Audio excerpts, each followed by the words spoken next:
রহমান রাহিম গণ অভ্যুত্থান পরবর্তী বাংলাদেশ কনসুলেট নিউ ইয়র্কের পক্ষ থেকে সবাইকে স্বাগত জানাচ্ছি। আমরা শুরুতেই গভীর শ্রদ্ধার সাথে স্মরণ করি আমাদের জাতিসংঘ রিপোর্ট অনুযায়ী জুলাই গণ অভ্যুত্থানে যে 1400 আমাদের ছাত্র জনতা জীবন দিয়েছে তাদের, এবং আমরা অবশ্যই কৃতজ্ঞ চিত্তে স্মরণ করি যারা আহত হয়েছেন এবং প্রায় 250 জনের মতো 2 চোখ হারিয়েছেন, 800 জনের মতো তাদের অঙ্গ হারিয়েছেন এদেরকে, এবং যারা এই জুলাই অভ্যুত্থানটাকে একটা এই পর্যায়ে নিয়ে এসেছেন, যারা অংশগ্রহণ করেছেন, যেসব ছাত্র জনতা সাধারণ মানুষ সবার প্রতি আমরা শ্রদ্ধা জানাচ্ছি। আমি মোহাম্মদ মুজাম্মেল হক। আমরা হয়তো অভ্যুত্থান পরবর্তী অবস্থানের কারণে আজকে হয়তো সংস্থার জেনারেল হিসাবে আমি মে মাসে জয়েন করেছি এখানে। আর আমার পাশে আছেন আপনার সবচেয়ে প্রিয় মুখ আমাদের। আমি যদি বলি যে 3 জন সাংবাদিককে আমি মুক্তিবাদের সাথে আজকেই কথা বলছিলাম সকালে, যারা সবচেয়ে নির্মোহ বিশ্লেষণ করতেন এবং অভ্যুত্থানের পক্ষে তাদের একটা অবস্থান থাকার চাইতেও তারা নিরপেক্ষভাবে সবসময় যে কোনো সিচুয়েশনটাকে অ্যানালাইজ করার চেষ্টা করতেন। সে 3 জনের একজন হচ্ছে মুর্তজা ভাই। মুর্তজা ভাই উনি আমাদের ওয়াশিংটনের প্রেস অফিসে জয়েন করেছেন। আরো 2 জনের কথা আমরা সবসময় খেয়াল করি, যেটা 111 থেকে আমরা দেখেছি। একজন হচ্ছে মাহমুদুর রহমান, আর একজন হচ্ছে আমাদের নিউ এজের নুরুল। এই 3 জনকে আমি সবসময় গোলাম মুর্তজা ভাইকেও বলছিলাম যে আপনাকে কিন্তু আমি সবসময় ফলো করি, আপনি কি লিখছেন বলছেন, ওনার কোনো লেখার পরে আমার কিন্তু কখনো মনে হয় না যে বাইরে সবসময় যেটা বলা উচিত দেশের পক্ষে, জনগণের পক্ষে, সরকারের পক্ষে, রাষ্ট্রের পক্ষে, সাংবাদিক হিসেবে যেটা বলা উচিত সেটা উনি করতেন। যেন আমরা সবসময় জানি যে আপনারা আমাদের চেয়ে আরো ভালো জানেন যে সাংবাদিকতার মেইন হচ্ছে যে মেইন ইয়াটা হচ্ছে যে ওরা জানে যে একটা সরকার মানে সাংবাদিকতা, এটা আমার বক্তব্য না, সরকার সবসময় সত্যটা গোপন করার চেষ্টা করে। সাংবাদিকদের কাজ হচ্ছে ওই গোপন জিনিসটা বের করে আনা এবং ইতিহাসের যে গুম হয়ে যাওয়া সত্য যেটা থাকে ওগুলা বের করে আনা। আপনাদের সাথে আজকে পরিচিত হতে পারে আমি নিজে খুবই কৃতার্থ বোধ করছি। আসলে সময় নিয়েছি আমি, কোনো সন্দেহ নেই। এতদিন কেন নিলাম, কারণ আমি নতুন জায়গায় এসেছি। প্রথম আমি ভাবতাম যে আমি আগে আমার নিজের সম্পর্কে বলে নিই শুরুতে। আমি হচ্ছে ফরেন সার্ভিসের অফিসার। 2005-এ আমরা জয়েন করেছি। আমার প্রথম পোস্টিং ছিল লিবিয়াতে, দেন মেক্সিকোতে, এরপরে ঢাকায়, এরপরে চায়নাতে, এরপরে এখানে। এটা অন্য যেসব জায়গাগুলো ছিল সব জায়গাতে ল্যাঙ্গুয়েজ ব্যারিয়ার ছিল, চ্যালেঞ্জেস ছিল। আমি ভাবলাম যে আমেরিকাতে যাচ্ছি, এটা হয়তো ল্যাঙ্গুয়েজ চ্যালেঞ্জ খুব আসলে সব জায়গায় একই ধরনের চ্যালেঞ্জ। বাইরে মুর্তজা ভাইয়ের সাথে কথা বলছি, বাইরে বেরোলেই চ্যালেঞ্জ, আমি আসলে জানি না কোথায় কি, সবসময় একই ধরনের চ্যালেঞ্জ হচ্ছে। তো ওই চ্যালেঞ্জগুলো আমাদের মোকাবেলা করে আগাতে হচ্ছে। এবং আমাদের এখানে আর আমার 2টা জায়গায় আমি যেহেতু তৃতীয় জায়গা যেখানে নাকি আমাদের বাংলাদেশি যারা এক্সপেক্টেড এবং এনলাইটেন কমিউনিটি এখানে সবচেয়ে বেশি।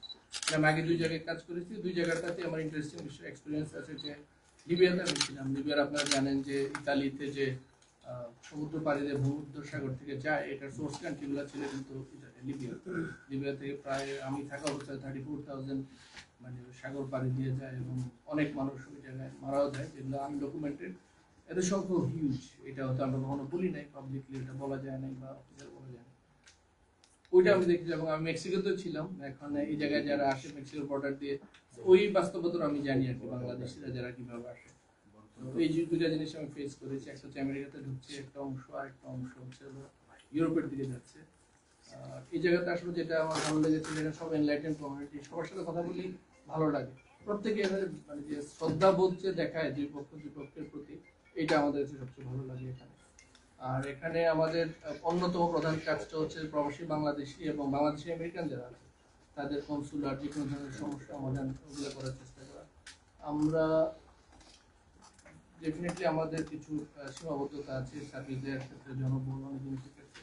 তো আমরা সর্বোচ্চ চেষ্টা করি সত্যি যে ভালো কিছু করার। আগে আমার যে প্রিডিসেসর ছিলেন নাজমুল্লাহ ভাই, উনি এই কষ্টের কাজটাকে উনি করেছেন। ওই জায়গা থেকে আমাদের প্রায় 5,500-6,000 স্কোয়ার ফিটের জায়গা ছিল, এটা প্রায় ডাবল, প্রায় 12,000 স্কোয়ার ফিটের জায়গা আনা। এই ধরনের এই বিশাল যজ্ঞটাকে উনি করেছেন। উনি কিন্তু অনেক বড় কাজটা করেছেন, ওনাকে আমরা অবশ্যই ধন্যবাদ দিই। আমাদের প্রত্যেকের কাজ হচ্ছে যে একটা অবস্থানে আরেকটা জায়গায় নিয়ে যায়। আমরা চেষ্টা করছি আরো উপরে। অবশ্যই আমাদের ভুল ত্রুটি অবশ্যই থাকবে, আছে, কোনো সন্দেহ নেই। ওগুলো আমরা মানে অনিচ্ছাকৃত ভুল, কখনোই আমরা নিজ থেকে এটা করার চেষ্টা করি না। এবং আমরাও যেটা করি যে আমি নিজে এখানে জয়েন করেছি যে আমাদের যারা কাজ করে সবাইকে মানে মানসিকভাবে সাপোর্ট দেওয়া, যে মানুষের সাথে যারা সেবা প্রার্থী তাদের সাথে সর্বোচ্চ ভালো ইয়েটা করা আর কি, মানে ভালোভাবে সার্ভিসটা দেওয়া যায়, যেন কোনোভাবে তারা অফেন্ডেড ফিল না করে, মনে না করে যে সরকারি প্রতিষ্ঠানে দিয়ে দেবে একটা মানে নর্মালি যে ধরনের কথা প্রচলিত থাকে আর কি, ওগুলো যেন আমরা চেষ্টা করছি। এবং আপনাদেরও যদি কোনো মানে পরামর্শ থাকে অবশ্যই আমাদেরকে বলবেন, এটা কিভাবে আরো ইমপ্রুভ করা যায়, অন্য অন্য লেভেলে নিয়ে নিয়ে যাওয়া যায়।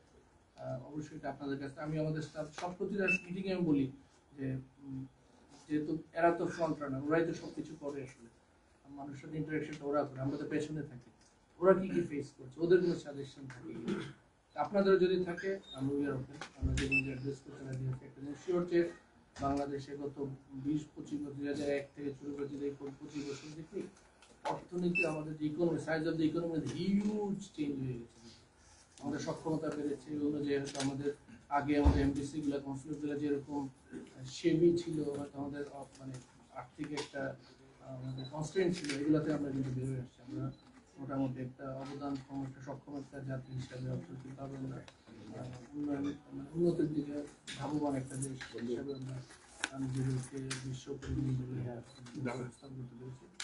আমি আমার একটু ছোট ভূমিকা দিয়ে আমি আমাদের গোলাম মুর্তজা ভাইকে প্রেস মিনিস্টার আমাদের ওয়াশিংটন দূতাবাসে কিছু বলবো একটু বলতে হবে।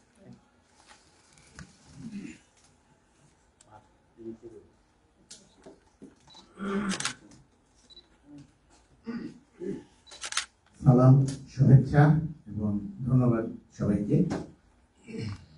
কষ্ট করে কনসুলেট অফিসে এসেছেন। এখানে যারা এসেছেন সবাই আমার পরিচিত। আমি চারিদিকে তাকিয়ে দেখছি যে আমি এমন কাউকেই দেখছি না যে তাকে আমি আগে থেকে চিনি না বা তার সঙ্গে আমার কোনো না কোনোভাবে পরিচয় আছে। বাংলাদেশে থাকা অবস্থাতে অনেকের সঙ্গে পরিচয় বা যোগাযোগ যারা কাজে তাদের সঙ্গে আছে। আর এখানে যেহেতু আমার অনেকবার আসা হয়েছে এবং আমি যতবারই এসেছি এবারের আগে পর্যন্ত আমি আসলে নিউ ইয়র্ক আমেরিকাতে ঢুকেছি যে প্রতিবারই নানা কারণে। তো সেই হিসেবে আপনাদের সঙ্গে এবার একটু নতুন করে পরিচয় হচ্ছে, যোগাযোগ হচ্ছে। আমি 2 মাস আগে এসেছি ডিসিতে, ওয়াশিংটন ডিসিতে। তো নিউ ইয়র্কে আসা হচ্ছিল না, মনে করলাম যে এক জায়গাতে যাতে অনেকের সঙ্গে দেখা হয়, সেই কারণেই এরকম একটা আয়োজনের ব্যবস্থা করা হলো। পরবর্তীতে নিশ্চয়ই আপনাদের সঙ্গে আলাদা আলাদা করে দেখা হবে। এটা একটা দিক গেল আমার দিক।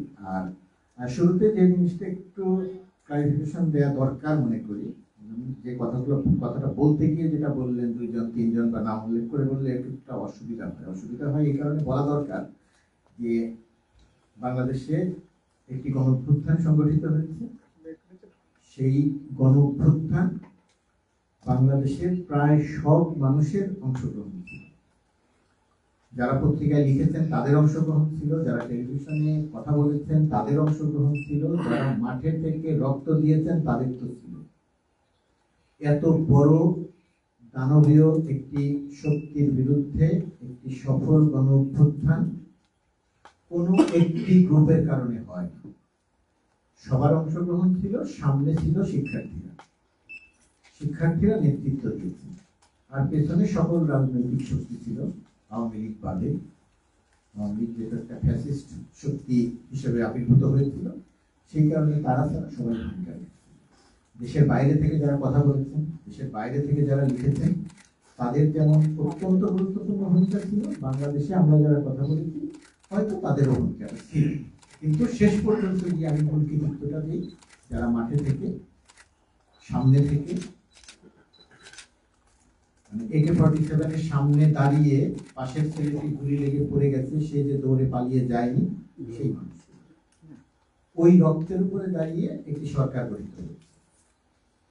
1971 সালে একবার রক্ত মারিয়ে সরকার গঠন হয়েছিল, সেটা ভিন্ন পরিস্থিতি, একটা দেশ স্বাধীন হয়েছিল। 1971 সালের সঙ্গে কোনো কিছুর তুলনা চলে না। কিন্তু 2024 সালেও আমাদের কাছে যেহেতু তথ্য প্রমাণ বলতে জাতিসংঘের যে রিপোর্ট, সেই কারণেই আমরা বলি যে কমপক্ষে 1400 মানুষকে হত্যা করা হয়েছে। আমরা যেহেতু সেই সময় মাঠে থেকে সাংবাদিকতা করেছি, আমাদের হিসেব করে তথ্য প্রমাণ দিয়ে আমরা সাংবাদিকতা প্রমাণ করতে পারবো না। আমরা শেষ পর্যন্ত 800 850 মতো তালিকা সংগ্রহ করেছিলাম পত্রিকায়। পরবর্তীতে গিয়ে আমাদের অন্যান্য কর্মকাণ্ড বা অন্যান্য দিকে ব্যস্ততার কারণে গিয়ে ওইটাকে আমরা পরবর্তীতে এগিয়ে নিতে পারিনি। আমি মনে করি সরকারেরও যে সক্ষমতা নিয়ে এই তালিকাটা করার ব্যাপারে এগিয়ে যাওয়া দরকার ছিল, সেখানেও আমাদের কিছুটা ব্যর্থ হয়েছে।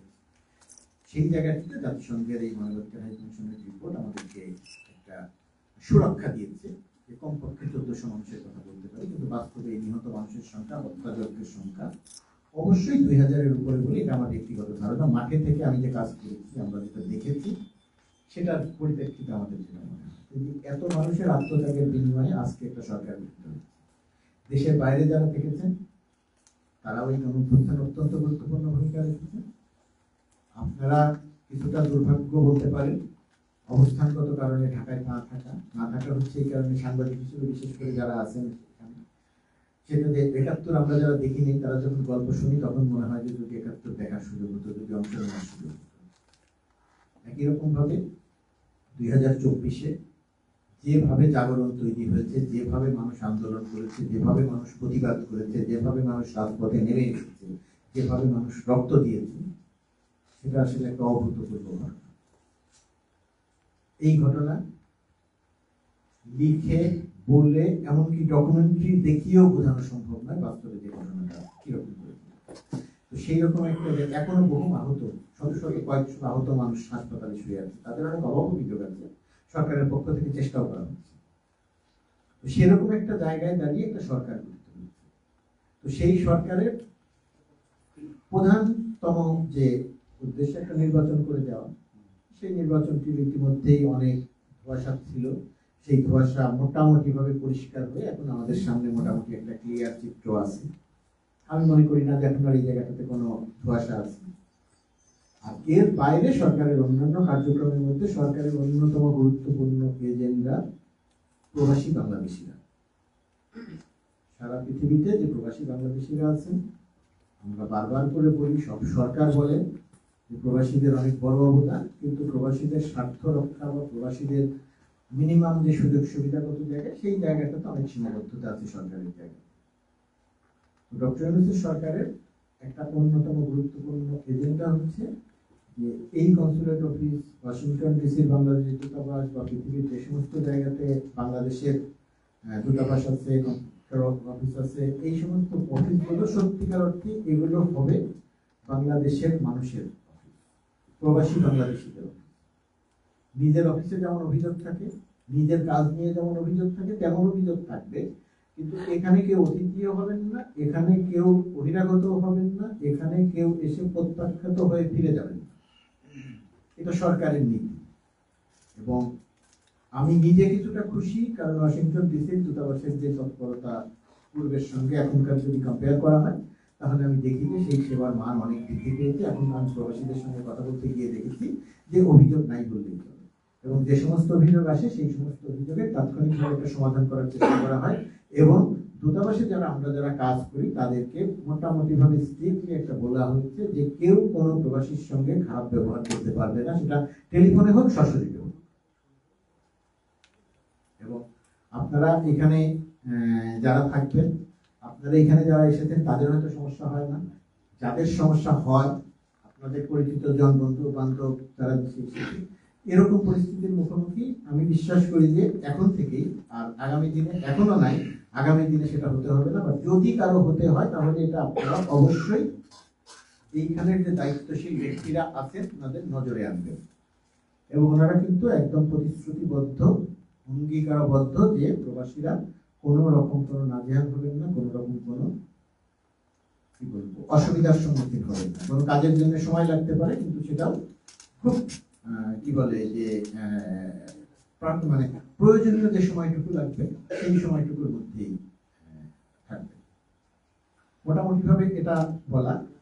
আর বাংলাদেশের পক্ষে এখানে আমাদের কাজটা কি, বাংলাদেশের পক্ষে এইখানে সরকারের সঙ্গে দুটি কাজ। একটি বাংলাদেশ প্রবাসী বাংলাদেশিদের স্বার্থ দেখা, প্রবাসী বাংলাদেশিদের সেবা দেয়া, আর একটি হচ্ছে মার্কিন যুক্তরাষ্ট্রের সরকারের সঙ্গে বাংলাদেশ সরকারের যে সম্পর্ক, সেই সম্পর্ক যে সমস্ত জায়গাতে এগিয়ে নেওয়া দরকার সেই জায়গাটিতে কাজ করা।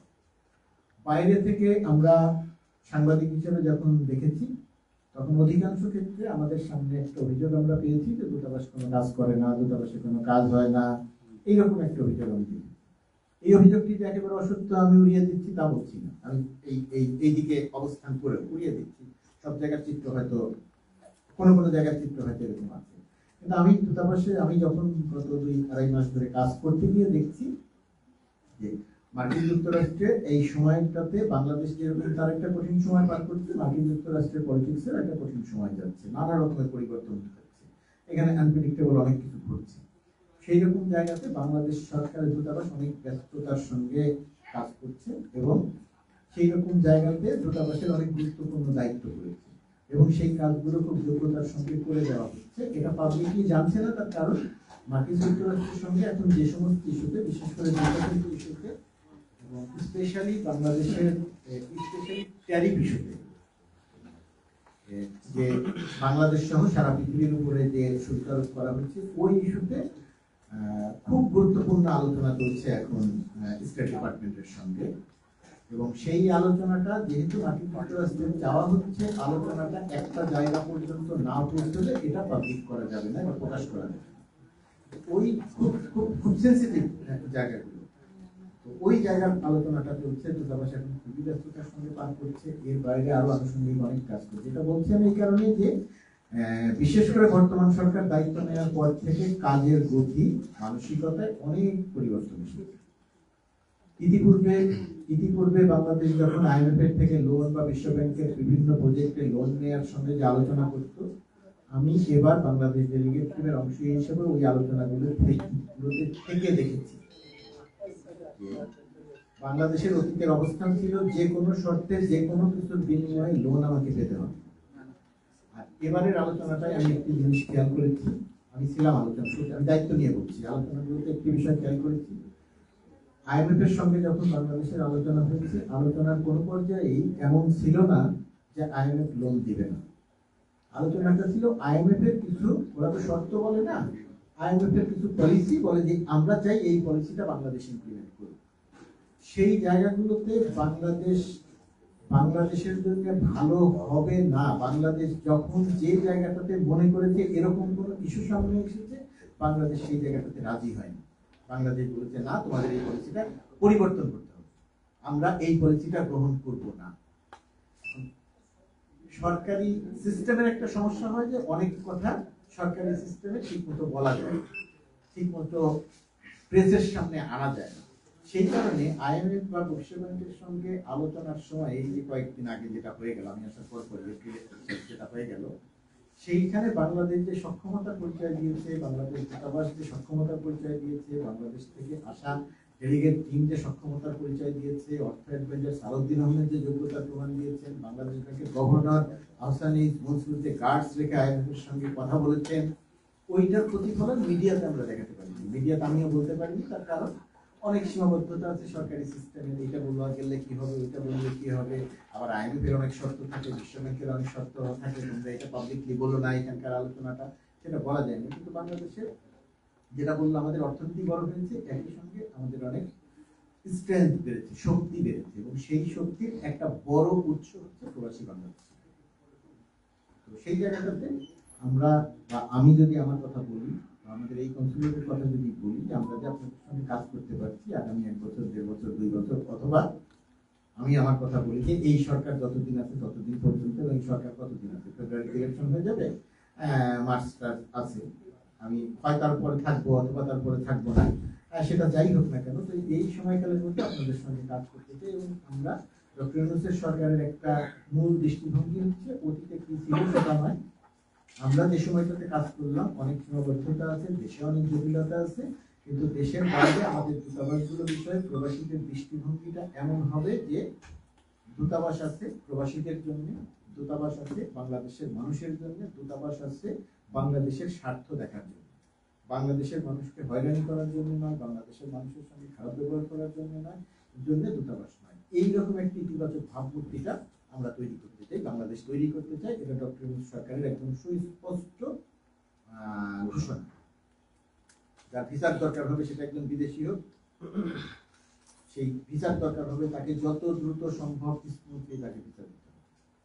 আগে যেখানে ভিসা দিতে 3 মাস সময় লাগতো একজন সাংবাদিকের, আমরা ওয়াশিংটন ডিসি থেকে আল জাজিরার সাংবাদিক, পিবিএস এর সাংবাদিক, ওয়াশিংটন পোস্টের সাংবাদিককে আমরা এখন অধিকাংশ ক্ষেত্রে মানে পুরো প্রক্রিয়া সম্পন্ন করে জমা দেওয়ার পরে 15 মিনিট থেকে 1 ঘন্টার মধ্যে ভিসা দিয়ে দিই। এবং এটা সরকারের নীতি যে আমরা ভিসা দিয়ে দেবো। এটা বাংলাদেশের কারো কাছে জিজ্ঞেস করা দরকার নেই, মিনিস্ট্রি ক্লিয়ারেন্স দরকার নেই, কোনো জায়গায় ক্লিয়ারেন্স দরকার নেই, সরকারের নীতি। আমাদের কোনো কিছু গোপন করার নেই, বাংলাদেশের কোনো কিছু গোপন করার নেই। সরকার crystal clear, Bangladesh crystal clear. এখান থেকে ভিসা দিয়ে দিব, সাংবাদিকরা যাও। এই যে আমাদের এখানে যদি কোনো প্রবাসী সাংবাদিক বা এখানকার কোনো সাংবাদিক যদি বলেন যে আমি বাংলাদেশে যেতে চাই, ভিসা পাচ্ছি না, আপনাদের জানা থাকলে আপনারা সেটা অবশ্যই নজরে আনবেন। এটা হচ্ছে সরকারের নীতি, ভিসা দিয়ে দিবে, সেটা যে কেউ। এই কাজগুলো হচ্ছে, এগুলো ইতিবাচক কাজ। এর একটা ইতিবাচক প্রভাব আছে। যে আল জাজিরা সাংবাদিককে আমরা 15 মিনিটের মধ্যে ভিসা দিয়ে দিচ্ছি, মানে বাংলাদেশ দূতাবাস ভিসা দিয়ে দিচ্ছে, তার একটা ইতিবাচক প্রভাব আছে যে বাংলাদেশ দূতাবাসে কাজ হচ্ছে, এখন আটকায় রাখে না, ভিসা দিয়ে দেয়। তো এই কাজগুলো ডক্টর ইউনূসের সরকারের সময় আমরা স্মুথলি করতে চাই। এবং সেই করার ক্ষেত্রে আপনারা যারা এইখানে মাঠে থেকে কাজ করছেন তারা খুব গুরুত্বপূর্ণ। আপনাদের কাছে অভিযোগগুলো আসবে, দূতাবাস এটা হইলো না, কনসুলেট অফিসে এটা হইলো না, আমি গেলাম আমার কাজ করে দিল না, আমাকে বললো পরে আসতে। এই সমস্ত ক্ষেত্রে যেটা হয়, ওরা তার হয়তো কাগজপত্রগুলো ঠিক নাই, সেই কারণে হয়তো কাজটা করা যাচ্ছে না, কিন্তু তিনি হয়তো সেটা বুঝতে যাচ্ছেন না। আমি মনে করি সাংবাদিক হিসেবে আপনার, যেহেতু আমিও সাংবাদিক, আপনার কাছে অনুরোধ থাকবে যে সামগ্রিকভাবে আপনারা যদি এই সমস্ত জিনিস দেখেন, তাহলে এগুলো একটু নজরে এনে আপনারা হেল্প করার চেষ্টা করবেন, আপনারা একটু জানানোর চেষ্টা করবেন। তিনি হয়তো জানতে পারেন না, তিনি হয়তো নিউ ইয়র্কের বাইরে থেকে আসলেন বা কিছু একটা করলেন, এই জায়গাগুলোতে একটু হেল্প করা, তাহলে হয়তো আমরা যেটা করতে চাই, ডক্টর ইউনূসের সরকার যেটা করতে চায়, সেই করাটা অনেক সহজভাবে, অনেক ভালো মতো করা যায়। যেহেতু সরকারের নীতি খুব পরিষ্কার এবং যেহেতু আমরা এই কাজগুলো করতে চাই, কোনো পেঁয়াজ দিতে চাই না, সুতরাং সেই জায়গা থেকে কাজ করাটা আমার আপনার সবার দায়িত্ব। সরি, সুযোগ পেলেই অনেক কথা বলে ফেলছি, অনেক কথা বললাম। আমার মনে হয় যে যা বলার ছিল খুব গুছিয়ে আমি যে কথা বললাম বা অনেক চিন্তা করে এসেছিলাম তা না। আপনাদের সঙ্গে দেখা হবে, এটাই ছিল আমার প্রধান লক্ষ্য। সেটার অংশ হিসেবে কথা বললাম। আপনাদের যদি কোনো কিছু জানার থাকে তাহলে বলতে পারেন। আপনি যে প্রবাসী ভোটাধিকারের ব্যাপারে এই কথাটা মেসেজটা নিয়ে আসছেন, তো নিশ্চয়ই আগেই আপনাদের দুজনকে স্বাগত জানাচ্ছি, হক ভাই এবং মুর্তজা ভাই। এইবার যে সরকার যেটা চিন্তা করছে ফেব্রুয়ারিতে, এটি কি আদৌ সম্ভব প্রবাসীদের ভোটাধিকারের ব্যাপারে কোনো সিদ্ধান্ত দেওয়ার বা এখানে কোনো প্রক্রিয়া, কোনো মেসেজ আপনি নিয়ে আসছেন কিনা? খুব ভালো হতো আমি যদি এই উত্তরটা এক লাইন একবারে বলতে পারতাম যে হ্যাঁ সেটা সম্ভব, কিন্তু সেটা আমি বলছি না। কিন্তু এটা এই যে 2 দিন আগে ইংল্যান্ড থেকে ফিরেও ডক্টর ইউনূস একটা মেসেজ দিয়েছেন সবাইকে যে যে কোনো উপায়ে, যে কোনো প্রক্রিয়াতে, সেটা পোস্টাল ব্যালট হোক বা যেটাতেই হোক, প্রবাসীদের ভোটাধিকারটা নিশ্চিত করা দরকার। এই 2 দিন আগে ডক্টর ইউনূস একটা পরিষ্কার করে কথা বলেছেন এবং আমি সর্বশেষ জানি যে সেইটার পরিপ্রেক্ষিতে কর্মকর্তা পর্যায়ে একটা জোরালো কাজ চলছে এবং আগামী 1 সপ্তাহের মধ্যে এই বিষয়ক একটা ঘোষণা পাওয়া যাবে যে প্রবাসীদের ভোটাধিকারের ব্যাপারটা কি হলো। সব জায়গাতে করে ফেলতে পারবে আমি সেটা মনে করছি না, কারণ এখানে অনেকগুলো জটিলতা আছে, বাংলাদেশের অনেক সিস্টেমের সমস্যা আছে। আমরা আগামী সপ্তাহখানেক একটু অপেক্ষা করবো। আমার ধারণা যে এটা পাবলিকলি জানানো হবে। এই ইংল্যান্ড থেকে ফিরে এসে প্রথম যে মিটিংটা করেছেন ডক্টর ইউনূস, সেখানে তিনি খুব পরিষ্কার করে বলেছেন এবং জোর দিয়ে বলেছেন যে প্রবাসীদের ভোটাধিকারটা নিশ্চিত করতে হবে। যার যে কাজ আছে কাজ করে আমাকে জানাও যে কতটুকু কাজ। এখন আমরা পরবর্তীতে দেখার অপেক্ষায় আছি। ধন্যবাদ। আমি কি একটা প্রশ্ন করতে পারি? ওনার প্রশ্নের একটা অ্যাড করে একটা সেটা হচ্ছে প্রবাসীদের ভোটার করার যে প্রসঙ্গটা আসছে, এর সাথে আমরা আরেকটা জিনিস অ্যাড করতে চাই। সেটা হচ্ছে কিছুদিন আগে গত 1 মাসের মধ্যে আমাদের ঢাকাতে একটা টিম এসেছিল, হোম মিনিস্ট্রি এডিশনাল সেক্রেটারি এবং নির্বাচন কমিশনার ব্রিগেডিয়ার নেতৃত্বে। সেটা হচ্ছে যে এনআইডিটা প্রবাসী যারা বিদেশে যারা বসবাস করে, যারা পাসপোর্টধারী অন্য দেশের, তাদের এনআইডি প্রদানের ব্যাপারে গতকালই আমরা একটা ঢাকাতে একটা ফোন পেয়েছি। আপনারা বোধহয় জানেন যে কানাডাতে অলরেডি কার্যক্রম শুরু হয়েছে এনআইডি প্রদান করার বিষয়ে বিদেশ প্রবাসী বাংলাদেশিদের, মানে কানাডিয়ান বাংলাদেশিদের। তো এইটাও আমাদের এখান থেকেও এনআইডি দেওয়ার প্রক্রিয়াটা বোধহয় মন্ত্রণালয় শুরু করতে যাচ্ছে। আমাদের কাছে কালকে আমরা যতটুকু কথা বলেছি আমাদের পররাষ্ট্র মন্ত্রণালয় অতিরিক্ত পররাষ্ট্র সচিবের সাথে, যেটা ইন্ডিকেশন দিলেন খুব শীঘ্রই আমাদের এখান থেকে এনআইডি কার্ডের প্রক্রিয়াটা শুরু হবে। তবে ভোট দিতে পারবে কি পারবে না এটা বোধহয় এখন পুরোপুরি সিদ্ধান্ত হয়নি, তো একটা নির্দেশনা আমরা পেয়ে যাবো।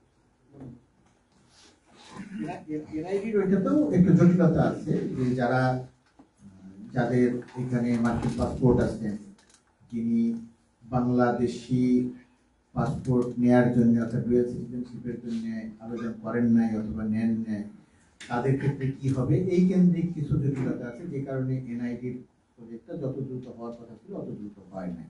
এদিকে কেউ বলতে চাচ্ছি কিছু বলতে পারবো, প্রশ্ন করতে পারবো? আগে এখান থেকে বলতে চেয়েছিলেন, তবে নিশ্চয়ই প্রশ্ন করতে পারবেন তাহির ভাই, আপনি বলতে। হ্যাঁ যা তাই ভাগে বলুন। ওকে, Okay, so thank you so much. অনেকদিন পর আপনার সাথে দেখা হলো। And welcome to United States. আমরা আশা করি যে আমাদের সাংবাদিক বন্ধু তার মাধ্যমে আমাদের অনেক আমাদের বিশেষ আমাদের পার্সোনাল কোনো ইয়ে না, যে উনি বুঝেন জনগণের বাইরের প্রবাসী যারা আছেন তারা কি চান এবং এটা ইয়ে করা যাবে। তো আমার প্রশ্নটা হচ্ছে, প্রথমে জানতে চাই যে আপনি একটু আগে বলেছেন দ্বৈত নাগরিকত্ব বা ডুয়াল সিটিজেনশিপের যে প্রবলেম, এটা আমি দেখছি গতকালকে রাত্রে আমার অফিসে একজন এসেছিলেন, ওনার খুব তাড়াতাড়ি জমি বোধহয় বিক্রি করা বা কোনো কিছু দরকার, কিন্তু এখনো যদি অ্যাপ্লাই করা হয় it's take long time, lots of আপনার ইনভেস্টিগেশন, আমলাতন্ত্র, তারপরে আবার ওইখানে দেখা যায় হয়েছে মানে রিপোর্ট দিয়েছে পুলিশ, কিন্তু এখানে এখন আসে নাই, এটা আসতে কয়েক মাস সময় লাগে। সো এই যে ডুয়াল সিটিজেনশিপ, এটা নিয়ে আমরা অনেকদিন থেকে আলোচনা করছিলাম যে এটাকে এত জটিল করার, এটাকে সহজ করার কোনো পথ নাই। একটা হচ্ছে যে যখন আমাকে আমেরিকান সিটিজেনশিপ দেওয়া হচ্ছে বা আমি নিচ্ছি, তখন কিন্তু আমেরিকান গভর্নমেন্ট অনেক সার্চ করে যে আমি কোন দেশের নাগরিক, এবং আমেরিকান পাসপোর্টের মধ্যে লেখা থাকে সিটিজেনশিপ বা জন্মস্থান কোথায় বাংলাদেশ। তারপরে আবার যখন এখান থেকে যাই, এইটা নিয়ে আরো এত বেশি ইনভেস্টিগেশন করা হয় যে অনেকে, যেমন আমরা অনেকেই বই করি না যে এটা করে লাভ হবে না, এটা করলে ইটস টেক ইয়ার্স, আর পলিটিক্যাল গভর্নমেন্ট যদি থাকে তাহলে আপনি হবেই না। সে আবার আমি যদি আমেরিকার সঙ্গে সরকারের সমালোচনা করি, তাহলে আমার এটা বাংলাদেশে যাওয়ার পরে এটা ক্লিয়ার হয়ে যাবে, এটা হবে না। সো এইটাকে আর একটু সহজ করার ব্যাপারে গভর্নমেন্টের কোনো চিন্তা ভাবনা আছে কিনা আমি জানতে চাই। আর একটা হলো যে আমাদের যে ডিপ্লোমেসি, এটা যে প্রক্রিয়া চলে, এই ডিপ্লোমেসির মধ্যে অনেকবার আলোচনা হয়েছে যে whether we can have a public diplomacy, যে পাবলিকের সম্পৃক্ততা আরো বেশি বাড়ানো, এই ধরনের কোনো কিছু করা যায় কিনা। বাট স্টিল আমার কাছে মনে হয় যে I was A foreign ministry correspondent long time, এবং আমি দেখেছি যেটা যে এই কালচারের মধ্যে তেমন কোনো চেঞ্জ আসে নাই। গভর্নমেন্টের এই কালচারের কোনো পরিবর্তন আনার চিন্তা আছে কিনা আমি জানতে চাই। ধন্যবাদ তাহির। ডিএনসির ব্যাপারে যেটা প্রশ্ন তুলেছেন, আগে কিন্তু এমবিসিতে এসে এটার জন্য অ্যাপ্লাই করতে হতো। বর্তমানে আমাদের এসএসডি থেকে, সুরক্ষা সেবা থেকে একটা কিন্তু নির্দেশনা এসেছে, এটা কিন্তু আমরা এই ইনফরমেশনটা সব জায়গায় ডিসেমিনেট করার চেষ্টা করছি। সেটা হচ্ছে এমবিসিতে কাউকেই আসতে হবে না, এটা হচ্ছে অনলাইন একটা লিঙ্ক দেওয়া থাকবে, ওইটার মধ্যে আপনাকে অ্যাপ্লাই করতে হবে, এবং ওইটার মধ্যে আপনার যে ফিসটা যেটা ওইটার প্রুফটা ওইটা দিয়ে দেওয়া যদি থাকে, কিছু ডকুমেন্ট চাইবে সমস্ত, ওইটা দিলে এটা অটোমেটিকলি আপনার ইমেল অ্যাড্রেস দেওয়া থাকবে। হ্যাঁ, আপনি যেটা বললেন কিছু সময় লাগবে হয়তো, বাট এটা চলে আসবে। তবে একটা বিষয় নিয়ে আমার নিজেরও একটা কনফিউশন ছিল যে আমাদের বর্তমানে সরকার আসার পর সরকারের নেতৃত্বে যে সরকারটা, মধ্যবর্তী সরকার হওয়ার পরেই আমরা যেটা জানতে পেলাম যে পাসপোর্টের ক্ষেত্রে আগে যেটা ছিল যে পুলিশ ভেরিফিকেশনটা একটা মাস্ট ছিল, যেটা আমার নিজেরই সব সময় মানে মনে হতো যেটা মানে এটা তো একটা প্রিভিলেজ, এটা প্রতিটা জনগণের পেতে হবে, আইডেন্টিটি, আমি যে ভোটার আইডি পাই পাসপোর্টও পেতে হবে, ওইটাতে পুলিশ ভেরিফিকেশন বাদ দিয়েছে। আসার 2 দিন আগে আমি আমাদের প্রবাসী কল্যাণ যে উপদেষ্টা স্যার আছেন ডক্টর স্যার, তার সাথে আমি ঠিক এক্স্যাক্টলি এই প্রশ্ন করতে চলেছি, ডুয়াল ন্যাশনাল সার্টিফিকেট স্যার এইটাতে কেন ইয়ে লাগে কি বলে পুলিশ ভেরিফিকেশন। আমি স্যারকে আমরা বললাম যে কারোর যদি পাসপোর্ট থাকে, আমরা ঠিক আছে আমরা হাতে লেখা পাসপোর্ট গুলো আমাদের ফোর্ড হতে পারে, ফেক করা সম্ভব, এটা ইজি, কিন্তু এমআরপি বা যদি পাসপোর্ট থাকে, কেউ যদি প্রুফ দেখা সেটা হয়, তাহলে তো ওইটা আমরা ওয়েট করতে পারবো। তখন আমরা স্যার বলে ঠিক আছে আপনি যে একটা কেস রেডি করে এটা পাঠান, আমরা অলরেডি এটা প্রক্রিয়ার কাজ করছি। এটা ওয়েভ হয়ে গেলে তখন ওই যে 6 মাস, আমি জানি যে ইভেন আমার আত্মীয় স্বজন যারা আমেরিকাতে আছে যে 6 মাস 8 মাস এটা লাগে, ভেরিফিকেশন ইজ লং প্রসেস। এইটা যদি করা যায়, কাট করা যায়, তাহলে এটা আরো খুবই স্মুথ হয়ে যাবে। Just it's matter of days or months. আমরা ওটা নিয়ে কাজ হচ্ছে, বাট এখন যেটা ডিএনসি যেটা এটা কিন্তু অনলাইনে অ্যাকাউন্ট, এবারে এমবিসিতে আসা লাগবে না, আপনার ইমেইলে চলে যাবে এবং ইমেইলে প্রিন্ট নিয়ে আপনি রেখে দিতে পারবেন। আর প্রবাসী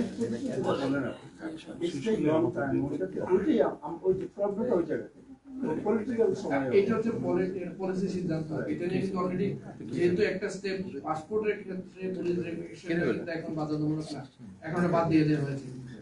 এখন পাসপোর্ট পেতে এখন মানে যেটা হয়রানি যে শিকার হতে পারে এটা হচ্ছে না।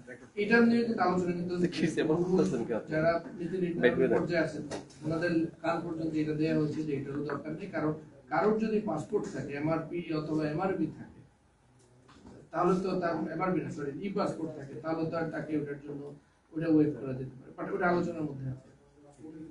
জি আমি যদি 1 মিনিট, 1 নম্বর এটা আলোচনার মধ্যে আছে, আর 2 নম্বর আপনি যে কথাটা বললেন আমিও জানি যে আলোচনার মধ্যে আছে, এবং আমার ধারণা যে আমরা এই কথাটা একটু কনভে করলে এটা আমার ধারণা যেটা হয়ে যাবে। যেহেতু আমাদের এখন দেশে থেকে পাসপোর্ট পুলিশ ভেরিফিকেশনের জন্য আমাদের সময় লাগছে না, তো সেক্ষেত্রে আপনার ক্ষেত্রে এটা হবে কেন, একটা দুটো বিশেষ কোনো কেসের ক্ষেত্রে আলাদা হতে পারে, এটা পরে হবে আমার ধারণা যে এটা অবসান করবে।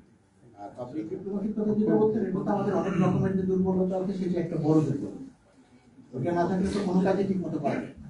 ধন্যবাদ। জি অনেক ধন্যবাদ আজকে আমাদের মানে আমন্ত্রণ জানানোর জন্য। তো আমরা আমাদের বন্ধুজন গোলাম মর্তুজাকে স্বাগত জানাবো, অনেক আগেই আমরা অপেক্ষা করতেছিলাম। তো আপনি দুইজন প্রশ্ন উত্তর দাবি এইসব নিয়ে না করে শুধু স্বাগতই জানাতে চাই। আমরা যেমন কাজের প্রশংসা করব, অবশ্যই আমরা প্রবাসীদের কোনো সমস্যা যদি থাকে, প্রবাসীরা আমাদের অভিযোগ করেন, আমরা কিন্তু আপনাদের কাছেই মানে পৌঁছতে হবে। তো আমি ধন্যবাদ জানাতে চাই। আপনি মানে আগের আপনার বক্তব্যে বলেছেন যে নাজমুল সাহেব তার আমলে একটা ট্রেমেন্ডাস চেঞ্জ হয়েছে কনসুলেট অফিসে। আমি জানি আপনাদের সহকর্মী ঈশ্বর জাহান ওনারা সবসময়, এবং আমরা লোক পাঠিয়ে এখানে একাধিক দিন আমি আমাদের সাংবাদিকদের পাঠিয়ে আমরা দেখেছি তারা খুব সন্তোষজনক সার্ভিস দিচ্ছেন। এটা অব্যাহত থাকুক, আরো উন্নতি হোক। এবং একটা বিষয় খালি মনে আছেন, আপনারা আছেন, এই যে নো ভিসা রিকোয়ারমেন্ট এগুলোর ফিস বাড়ানো হলো, প্রবাসীরা আমাদের কাছে দাবি জানাচ্ছেন এগুলোর প্রতিবাদ করা, এগুলো নিশ্চয়ই আপনি সিদ্ধান্ত নেন নাই। এই সিদ্ধান্ত গ্রহণের প্রক্রিয়ায় যেহেতু এখন একটা নির্বাচিত সরকার না, একটা অন্তর্বর্তীকালীন সরকার, অন্তত এই স্টেক হোল্ডার কারোর সাথে যদি কোনো আলোচনা হতো, একটা কমিউনিকেশন হতো, বা আমরাও আগে রিপোর্ট করতে পারতাম একটা যে এরকম চিন্তা ভাবনা চলতেছে, এই ধরনের রেভিনিউ বাড়বে, তাহলে মানুষ একটা মোটিভেশন ক্রিয়েট হতো। এটার জন্য এখানে নিউ ইয়র্কে বাংলাদেশ সোসাইটি বিবৃতি দিচ্ছে, লন্ডন থেকে প্রবাসীরা বলছেন যে এই টাকা, এটা তখন হয়তো যুক্তি হবে যে এই 88 টাকা বেশি কিছু না, সেটা যেটাই হোক এই আলোচনা করে এই বৃদ্ধিটা হলে এটা হয়তো আমি আপনার উপর না হয় আমাদের গোলাম মর্তুজা এটা একটু যদি বলে আমরা ওনাদের ব্যাখ্যা করতে পারবো। আমার কথা শেষ এখানে, ধন্যবাদ। এটা তো আমি তখনই খুশি হব আমি আমার কাজের কথা যদি বলি, কোনো একটা কাজে গেলাম সেখানে গিয়ে কোনো টাকা পয়সা দিতে হবে না, কিন্তু কাজটা করে নিয়ে আসবে। টাকা পয়সা দিতে হবে না বলতে আমি বলছি বৈধভাবে সরকারকে যে টাকাটা দিতে হবে। আর সেই জায়গাটিতে যদি 5 টাকা থাকে সেখানে যদি আরো 2 টাকা বাড়ানো হয় তাহলে স্বাভাবিকভাবেই আমার একটু কষ্ট লাগবে যে টাকাটা কেন বাড়ানো হলো। আপনাদের দাবিটা প্রাসঙ্গিক। আমি তো সরকারি লোক না, আমি তো আসলে আপনাদের কাতারের লোক।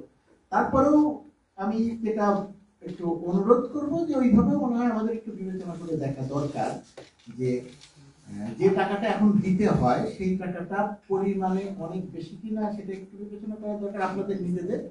তার চেয়ে বেশি বিবেচনা করা দরকার আপনাদের ওই জায়গাটাতে আপনাদের খুব স্ট্রং অবস্থান থাকা দরকার, যে সেবাটা 5 মিনিট 10 মিনিট 15 মিনিট বা 1 ঘন্টায় পাওয়ার কথা আপনারা সেটা পাচ্ছেন কিনা। যদি সেটা না পান তাহলে ওই জায়গাটাতে আপনাদের স্ট্রং ভয়েস থাকা দরকার। এইখানে এসে কথা বলবেন, টেলিফোনে কথা বলবেন যে ভাই আমি ফি দিলাম 3 দিন আগে, আমার কাজ এখনো হইল না, ওইটা কোনো অপশন নেই, আমরা ওইটা করতে বাধ্য, ওইটা দিতে আমরা অঙ্গীকার করতে। তো আমার অনুরোধ থাকবে ওই জায়গাটাতে ওইটা আপনারা একটু মনে করবেন, আপনার নিজের জন্য হোক অন্যদের জন্য সেবাটা পাচ্ছেন। আপনি বলেন পরে মর্তুজা ভাই, আমার নাম সৌরভ ইমাম, আমি আইবিটিভিতে কাজ করি। সেটা হচ্ছে যে আমাদের যুক্তরাষ্ট্রে ওয়াশিংটন পরে নিউ ইয়র্কে একটা কনসুলেট আছে, এবার একাধিক জায়গা আছে, বাট আমাদের মিশিগানে বর্তমান বাংলাদেশি কমিউনিটি অনেক বাড়ছে। তাদের অনেক দিনের দাবি, তারা এখানে কনসুলেট করার জন্য তাদের অনেক ধরনের কার্যগুলো থাকে আর কি। আমাদের আইবিটিভির প্রতিনিধিও আছে ওখানে, ওরা অনেক দিনের দাবি জানাচ্ছিল।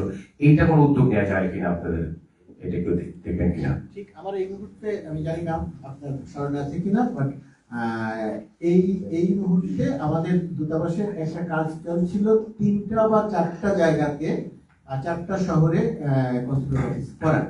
ঠিক মিশিগানে কিন্তু আমি এই মুহূর্তে নিশ্চিত করে বলতে পারছি না, আশেপাশে কোনো একটা জায়গাতে মানে কনসুলেট অফিস করার একটা প্ল্যান চলছিল, বাট মিশিগানটা আলোচনায় আছে। যদি খুব তাড়াতাড়ি না হয় সামনের সময়টাতে মিশিগানে হবে এরকম একটা প্ল্যানিং এর মধ্যে আছে, বাট ওটা আমি এই মুহূর্তে খুব পরিষ্কার করে বলতে পারছি না, আলোচনায় আছে আরো বেশ কয়েকটা শহর। ধন্যবাদ। আমি মোহাম্মদ কাশেম, সাপ্তাহিক সাদা কালো নির্বাহী সম্পাদক এবং এটিভি নিউজ এর পক্ষ থেকে এসেছি। প্রথমে মোজাম্মেল ভাই আপনি এসেছেন, মুর্তজা ভাই আপনাদের দুজনকে নিউ ইয়র্কে আমরা স্বাগত জানাচ্ছি। আশা করি আপনার পথ চলা মসৃণ হবে। অনেকে অনেকভাবে প্রশ্ন করে, স্বাভাবিক। আমি একটি কথা জানতে চাচ্ছি, সরকার পতন হওয়ার পরপরই, আমি যদি ভুল না হয়ে থেকে ডিসেম্বরের 4 তারিখে এই কনসুলেটেই শেখ হাসিনার সাবেক পিয়ন জাহাঙ্গীর আলম নামের এক ভদ্রলোক পাওয়ার অফ অ্যাটর্নি আর মুক্তার নামাজ বলেন সেটি করার জন্য এসেছিলেন। তখন অনেকেই তাকে চিনে ফেলায়, সেটি উনি করতে ব্যর্থ হয়েছেন। আমি এটার বর্তমান অবস্থা কি আছে একটু জানতে চাচ্ছিলাম। ওনার এইভাবে অন্য কেউ আবার করছে কিনা, সেই সরকারের সহযোগিতারা ছিলেন। ধন্যবাদ আপনাকে। আমরাও এটা দেখেছি টিভি মাধ্যম বা পত্রিকা মাধ্যম। ওনাকে তখন পাওয়ার অফ অ্যাটর্নিটা দেওয়া হয়নি। যখন এটা উনি আবেদন করেন পাওয়ার অফ অ্যাটর্নি, উনি কাউকে দিতেই পারেন। বাংলাদেশের যে কোনো নাগরিক, বৈধ নাগরিক, পাসপোর্ট আছে, ওনার যে কেউ পাওয়ার অফ অ্যাটর্নি দিতে পারেন, উনিও পারেন। কিন্তু আমরা পরিবর্তিত পরিস্থিতিতে আমরা ডেফিনেটলি ওটা আমরা অ্যাড্রেস করবো এবং ওটা করা হয়েছে। আমাদের অফিসার তৎক্ষণাৎ এটা যখনই টেনমান যে আসলে এই ব্যক্তি সেই ব্যক্তি, ওটা কিন্তু দেওয়া হয়। ওটা ওই পাওয়ার অফ অ্যাটর্নিটা, ওই পেপারসগুলো আমাদের এমবেসি সিজ করে ওই পাওয়ার অফ অ্যাটর্নি দেওয়া হয়। এখন কি স্থগিত আছে? দেওয়া হয়নি। আচ্ছা, ঠিক আছে, থ্যাংক ইউ। আচ্ছা, পরবর্তীতে এমন হয় নাই যে সেটা দেওয়া হয়েছে। এখানে আরেকটা কথা একটু বলে রাখা দরকার। এক নাম্বার হচ্ছে আমাদের যেরকম একটু আগে আমি যে কথা বললাম, সেবা দেওয়ার ক্ষেত্রে যে যত আপনি আসবেন, আমাদের অবস্থানটা এখন এমন হয়েছে যে হাতে হাতে দিয়ে দেওয়া যে এরকম একটা জায়গায় আমরা মানসিকভাবে প্রস্তুত, কাজের ক্ষেত্রে পুরোপুরিভাবে সেটা করতে না পারলো। তো দ্রুত কাজ করার কিন্তু একটা সুবিধা এবং অসুবিধা দুটি আছে। কারণ ওই যে জাহাঙ্গীর আলম যার কথা আপনি বলছেন, যার হাতে এসে পড়লো, কোনো কারণে তার যদি মনে হতো বা তার কাছে যদি মনে হতো যে তিনি যদি তাকে না চিনতেন, যদি কাজটা করে দিয়ে দিতেন, তাহলে এটা নিয়ে খুব বড় রকমের প্রশ্ন আসতো। দিয়ে দেয়া হলো না এরকম একজন মানুষকে, যেহেতু চেনা যায়, শনাক্ত করা যায়, দেয়া হয় না। এখানে একটি কথা বলে রাখা দরকার যে কাউকে যদি পাওয়ার অফ অ্যাটর্নি দেয়া হয় এরকম বা এর চেয়ে বড় বা এর চেয়ে ছোট, বিষয়টি যদি দূতাবাসের কোনো কর্মকর্তার অসচেতনতা অথবা তিনি তাৎক্ষণিকভাবে বুঝতে না পারার কারণে যদি দিয়েও দেওয়া হয়, সেটা দিয়ে দেয়া মানেই কিন্তু চিরস্থায়ী বন্দোবস্ত নয়। যদি এরকম কোনো ভুল করে ফেলেন বা এরকম দেয়া হয়ে থাকে, পরবর্তীতে এটা কিন্তু সংশোধন করারও ব্যাপার আছে। আপনাদের কাছে দুটি ব্যাপার অনুরোধ থাকবে। একটা হচ্ছে যদি কেউ নাজেহাল হন না হয় জেনুইন কারণে, সেটা যেমন তুলে ধরবেন। যদি দেয়া হয় ওই জায়গাটাতে এরকম কোনো কেস যদি দেয়া হয়, আপনাদের হেল্প লাগবে একটু নজরে আনা। সমালোচনা আপত্তি নিউজ সেটা হোক, সেটা নিয়ে আমার কোনো আপত্তি নেই, আমাদের কারো কোনো আপত্তি নেই, কিন্তু সেটা সংশোধন করার সুযোগ দূতাবাসের হাতে থাকে, সরকারের হাতে থাকে। Thank you. কিন্তু এই সুযোগে তো ওই সম্পত্তিগুলো জনগণের সম্পত্তি, পাওয়ার অফ অ্যাটর্নির মাধ্যমে আমি তো সেটা বললাম, এটা আমরা সহজেই সাবধান গেল না। এক্স আসলে তার নামে হয়তো এত বড় অনেক বড় ঘটনা আছে, সেটা হয়তো যিনি কাজ করছিলেন এই মুহূর্তে তার মধ্যে আসে নাই। তিনি তো একটা ইনস্ট্রাকশনের মধ্যে আছেন যে কাজ দ্রুত করে দিতে হবে, ঠিক আছে, যে কাজ দ্রুত করে দিতে হবে, ওরকম হতে পারে। আমি এই কারণেই সতর্কতার কথাটা বলে রাখলাম। আরেকটা বিষয় অ্যাড করি, সেটা হচ্ছে যে উনি যে জাহাঙ্গীর, এই জাহাঙ্গীর এটা কিন্তু আইডেন্টিফাই করা কারোর পক্ষে সম্ভব ছিল না। ফরেন মিনিস্ট্রি অফিসাররা ওনাকে চিনেন অন্য কারণে, যে বেলে জাহাঙ্গীর হিসেবে পরিচিত। বেলে জাহাঙ্গীর মানে শুধু ফর্মাল প্রধানমন্ত্রী যখনই দেশে ফিরে যেতেন একে নিয়ে। এই কারণে আমাদের প্রত্যেকে ফরেন মিনিস্টার সবাই আমরা একজনকে জানি, সে যে বেলে জাহাঙ্গীর। কেন চিনি এটা বললাম না, বাকিটা বুঝেন। অন্য কাউকে আমি নাম জানি না, এটা সত্যি, এর নাম আমি জানি, বেলে জাহাঙ্গীর। এর মাঝখানে সাবেক প্রধানমন্ত্রী কিন্তু বললেন যে 400 কোটি টাকার যে উপাখ্যানটা, দেখার পরে কিন্তু পরে কিন্তু সবার মাথায় কিন্তু এটা কিন্তু মেমোরিতে রয়ে গেছে। বাংলাদেশের মানুষ সবচেয়ে বেশি ক্ষুব্ধ হয় কিন্তু ওইটা 400 কোটি টাকাতে এটা বাংলাদেশের প্রতিটা সাধারণ মানুষ, যারা সচেতন মানুষ, শিক্ষিত মানুষ, একদম ইভেন আমজনতা, যারা দিনমজুর, তারাও কিন্তু ব্যাপারটা সহজে নেননি। একজন বাড়ির কাজের লোকের যদি 400 কোটি টাকা থাকে, তাহলে বাকিটা আর বললাম না। বাকিটা আরেকটা জিনিস যেটা হচ্ছে, যেটা নাকি ধরো অনেক শুরুতেই মাঝে মাঝে মনে হয় যে এমবিসি তাই, আসলে তো আমাদের কাছে কোনো ইনস্ট্রাকশনস নেই।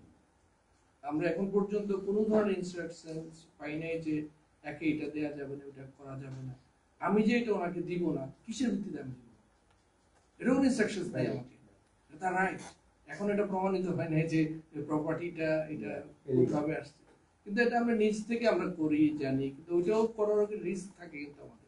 ধরেন আমরা পত্রিকাতে আনা, যেটা বললাম, পত্রিকাতে আনাতে একটা সুবিধা হলো যে এটা আমাদের তখন একটা পত্রিকা আসবে, এটা অন্য ধরনের একটা রিপারকেশন হবে, আমরা এটা দিব না।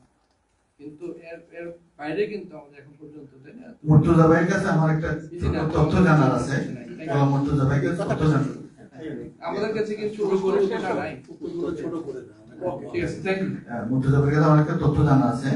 সম্প্রতি অন্তর্বর্তীকালীন সরকার গত 9 মাসে লন্ডনে পাচারকৃত অর্থে বিভিন্ন স্থাপনা অনেক কিছু জব্দ করছে, অনেক অগ্রগতি আছে। সেরকম কোনো পাচারকৃত অর্থের আমেরিকাতে কোনো জব্দ বা কোনো রকম অগ্রগতি আছে কিনা, এই ব্যাপারে কিছু জানা যায়? আমেরিকাতে সরকারের পক্ষ থেকে কিছু কাজ চলছে, চেষ্টা চলছে সুনির্দিষ্ট করে তথ্যটা বের করার, এটুকু আমি বলতে পারি। গভর্নর, বাংলাদেশ ব্যাংকের গভর্নর চেষ্টা করছে, কিন্তু এখন পর্যন্ত ব্রিটেনে যেটা আপনারা দেখেছেন সেই রকম কোনো ঘটনা আমাদের এখানে আছে, এই তথ্য এখন পর্যন্ত সুনির্দিষ্ট করে আমাদের কাছে নাই, তবে কাজ চলছে এটা বলতে পারি। আমি বলতে পারি এখন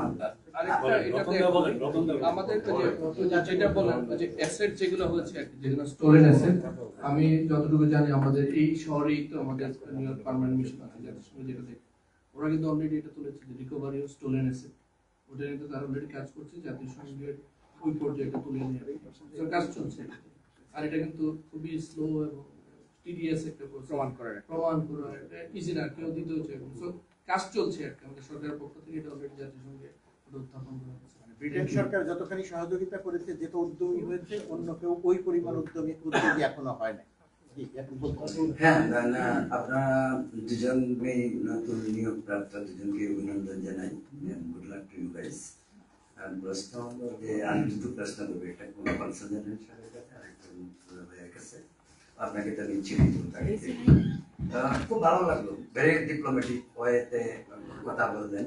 নতুন সরকারের আবির্ভাবের পর আপনাদের যে বক্তব্যের মাঝে যে ধরনের অভিব্যক্তি প্রকাশ পেল, এবং সেটাই হয়তো বাঞ্ছনীয় ছিল আমার কাছে, যেটা মনে হয়। তবে মুর্তজা ভাইয়ের কাছে আমার একটা প্রশ্ন, যে প্রেস মিনিস্টার যে ওয়াশিংটনে, অ্যাকচুয়ালি প্রেস মিনিস্টারের কাজটা সম্পর্কে নিশ্চয়ই আপনি অবগত।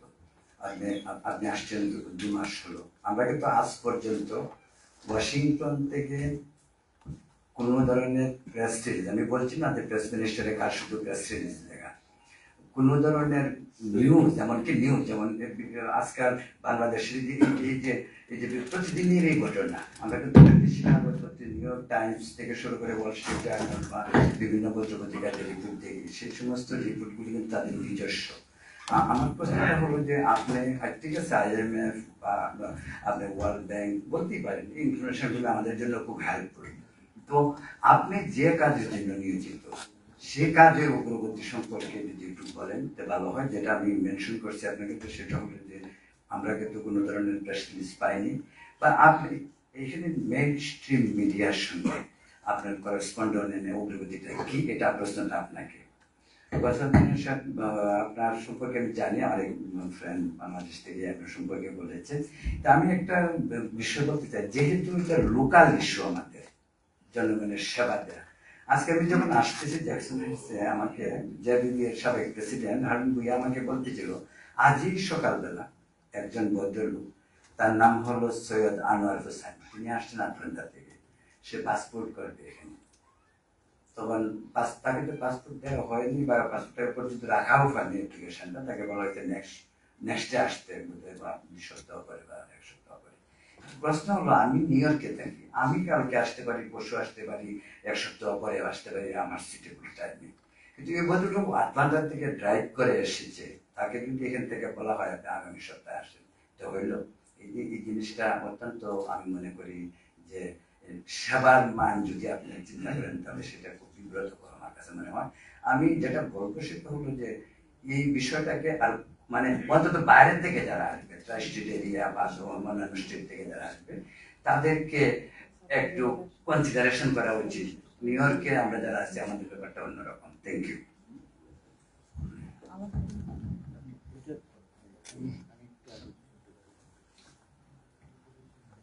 প্রথমত কথা, প্রেস মিনিস্টার হিসেবে আমাদের যে কাজ বা আমার যে কাজ, সেই কাজের মধ্যে ছোট একটা অংশ হচ্ছে প্রেস রিলিজ দেওয়া। তো আমি আসলে ওই প্রেস রিলিজ দেওয়ার চেয়ে বেশি আগ্রহী সেটা যে প্রেস মিনিস্টারের কাজের মধ্যে সেটা যে এখানকার যে মেইনস্ট্রিম মিডিয়া আছে সেই মেইনস্ট্রিম মিডিয়ার সঙ্গে যোগাযোগ রাখা, বাংলাদেশ বিষয়ক যে সমস্ত ভুল তথ্য, ভুল সংবাদ প্রকাশিত হয় সেই সমস্ত জায়গাতে কাজ করা, বাংলাদেশ বিরোধী যে সমস্ত প্রোপাগান্ডা আছে সেই প্রোপাগান্ডাগুলো মেইনস্ট্রিম মিডিয়ার বাইরে আমাদের পার্শ্ববর্তী দেশের যে লোকজন যারা এখানে আছেন তারা যত সংগঠিতভাবে সেই প্রোপাগান্ডাটা চালান, মার্কিন প্রশাসনের সামনে তুলে ধরেন, ওই সমস্ত জায়গাতে আমাদের পক্ষ থেকে যোগাযোগ করি, আমরা যোগাযোগ রাখি প্রতিনিয়ত এবং সেখানে সঠিক ইনফরমেশনটা পৌঁছে যায়। এবং এই সমস্ত কাজগুলোকে আমার কাছে আমি মনে করছি না যে প্রেস রিলিজ দিয়ে প্রতিনিয়ত জানানোর দরকার। সেই কারণেই আপনারা প্রেস রিলিজ পাচ্ছেন না। প্রেস রিলিজ আগামীতেও যে খুব বেশি পাবেন সেটা না, এগুলো খুব গুরুত্বপূর্ণ ঘটনা থাকবে, পাবলিকলি জানানো যায় সেটা না, আমি কিন্তু বলছি যে প্রেস রিলিজ লিখে কিন্তু আমি বলছি এটা একটা। আরেকটা হচ্ছে মার্কিন প্রশাসনের সঙ্গে যে সমস্ত কাজ করছে, প্রেস মিনিস্টার হিসেবে আমি এখন সব কয়টা আলোচনার মধ্যে থাকি, সব কয়টা আলোচনার একজন হিসেবে প্রতিনিধি হিসেবে থাকছি এবং অধিকাংশ আলোচনাগুলো এখন যে আলোচনাগুলো চলছে এই ট্যারিফ ইস্যু সহ কোনো আলোচনাই এখন প্রকাশ করার জন্য না। এটা হচ্ছে মার্কিন যুক্তরাষ্ট্রের পক্ষ থেকে আমরা কি আমদানি করব, আমরা এখান থেকে আমদানি কিভাবে বাড়াবো, কিভাবে আমরা $8 বিলিয়ন আমরা এখানে ইম্পোর্ট করি, $2 বিলিয়ন 8 বিলিয়ন ডলার এক্সপোর্ট করি, $2 বিলিয়ন ইম্পোর্ট করি, কিভাবে $6 বিলিয়ন ঘাটতিটা কমানো যায়, আমরা কি কি করব, কিভাবে করব, ওই সমস্ত জিনিস নিয়ে কাজ করছি। এই জায়গাটাতে আমাদের অনেক সময় ব্যয় করতে হচ্ছে, যেগুলো হয়তো যদি সাকসেসফুলি সামনে আসে আপনারা সামগ্রিকভাবে চিত্রটা জানতে পারবেন। এইখানে যে কার কাজ কতটুকু সেটা হয়তো ওইভাবে বলা যাবে না, আমি বাইরে এসে বলতে পারি না যে এই কাজটা আমি করলাম। প্রেস মিনিস্টারের কাজ এ যাবৎকালের যা ছিল এবং আমি দায়িত্ব নেওয়ার পর থেকে আমি মনে করছি যে ওইটাই প্রেস মিনিস্টারের কাজ না। প্রেস মিনিস্টারের কাজ হচ্ছে বাংলাদেশ বিষয়ে যত রকমের সংবাদ আছে, বাংলাদেশ বিষয়ে যত রকমের যোগাযোগ আছে, লোকালি বাংলাদেশি কমিউনিটির আপনাদের যে মিডিয়া, মার্কিন যুক্তরাষ্ট্রের মেইনস্ট্রিমের যে মিডিয়া, সবার সঙ্গে যোগাযোগটা রাখা। আর আপনারা তখন আমার সঙ্গে সেটা অভিযোগ হোক যে কোনো কিছু করবেন যখন আপনারা কোনো কিছু জানতে চান অথচ পাচ্ছেন না। আমার ফোন নাম্বার ওয়েবসাইটে দিয়ে দেওয়া আছে, পার্সোনালি যাদের সঙ্গে যোগাযোগ আছে তাদের কাছে আমার নাম্বার আছে, ঢাকার নাম্বার, হোয়াটসঅ্যাপ নাম্বার আছে, এখানকার লোকাল নাম্বার আছে। যে কোনো দরকারে দূতাবাসের ভালো কাজ হোক, খারাপ কাজ হোক, প্রশংসা হোক, সমালোচনা হোক, ওইটা আপনারা সবসময় আমাকে পাবেন, আমি সবসময় জবাব দিতে পারবো। কোনো বিষয় হয়তো থাকবে যে বিষয় নিয়ে হয়তো কথা বলা যাবে না, আমি তো বলবো যে এই বিষয় নিয়ে আমি এখন কথা বলবো না, কিন্তু আপনারা আমাকে কাছে পৌঁছতে পারেন। ধন্যবাদ। আমরা কি এদিক থেকে একটু প্রশ্ন করতে পারি?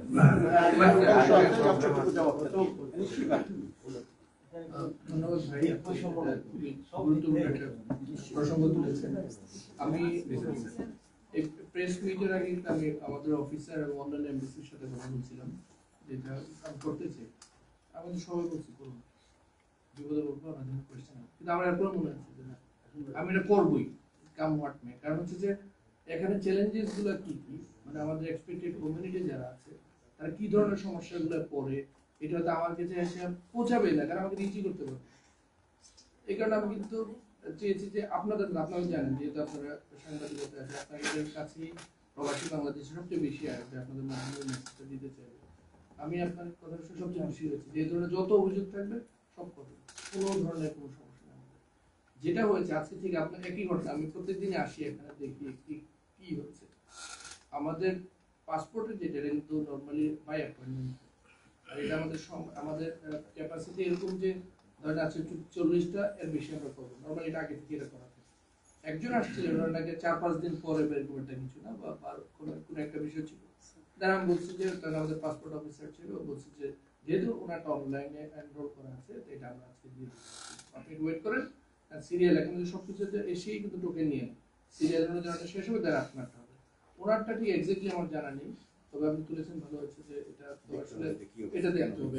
আর অনেক জিনিস ঘটতে পারে, আর আমাদের একটা ইনস্ট্রাকশন ক্যাটাগরি দেওয়া আছে, আপনার সাথে কথা বলবো, এটা মনে হচ্ছে এটা এখন থেকে আমরা ইমপ্লিমেন্ট করবো, তুমি তো আছেই সে পাসপোর্টের হচ্ছে দূর থেকে যারা আসে তাদেরকে কোনো না বলে যায়। আর একটা জিনিস আমি বলেছি সবাইকে আসার পরে, no is the word, this is the description of the consul general. Those who are here other than the consul, they cannot say no to anybody. I should be the last person.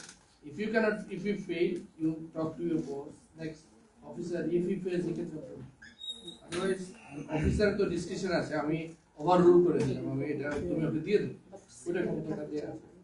তো ধন্যবাদ আপনাকে এটা বলার জন্য। But আমার একটা ধারণা হচ্ছে যে উনি সম্ভবত দুইটা অনলাইনে এটা অ্যাপ্লাই করেন না, কতগুলো জিনিস অনলাইন না করে করা যাবে, আরো অনলাইনে করা যায়নি, বা উনি হয়তো কারোর সাথে আরেকটা জিনিস বলেন আপনারা যারা এই প্রবাসী সেবা নিতে আসে সবাইকে বলুন যে এখান থেকে না বললেও অফিসারের সাথে যেন যোগাযোগ করার চেষ্টা করে। আমার নাম্বারটা ওপেন করে দেবো, ইমেলও দিয়ে দেবো। কারোর যদি এখানে স্টেট থাকবে অভিযোগ থাকলে, ইভেন আমার সম্পর্কে অভিযোগ থাকলেও আপনি আমার সঙ্গে করতে পারবেন।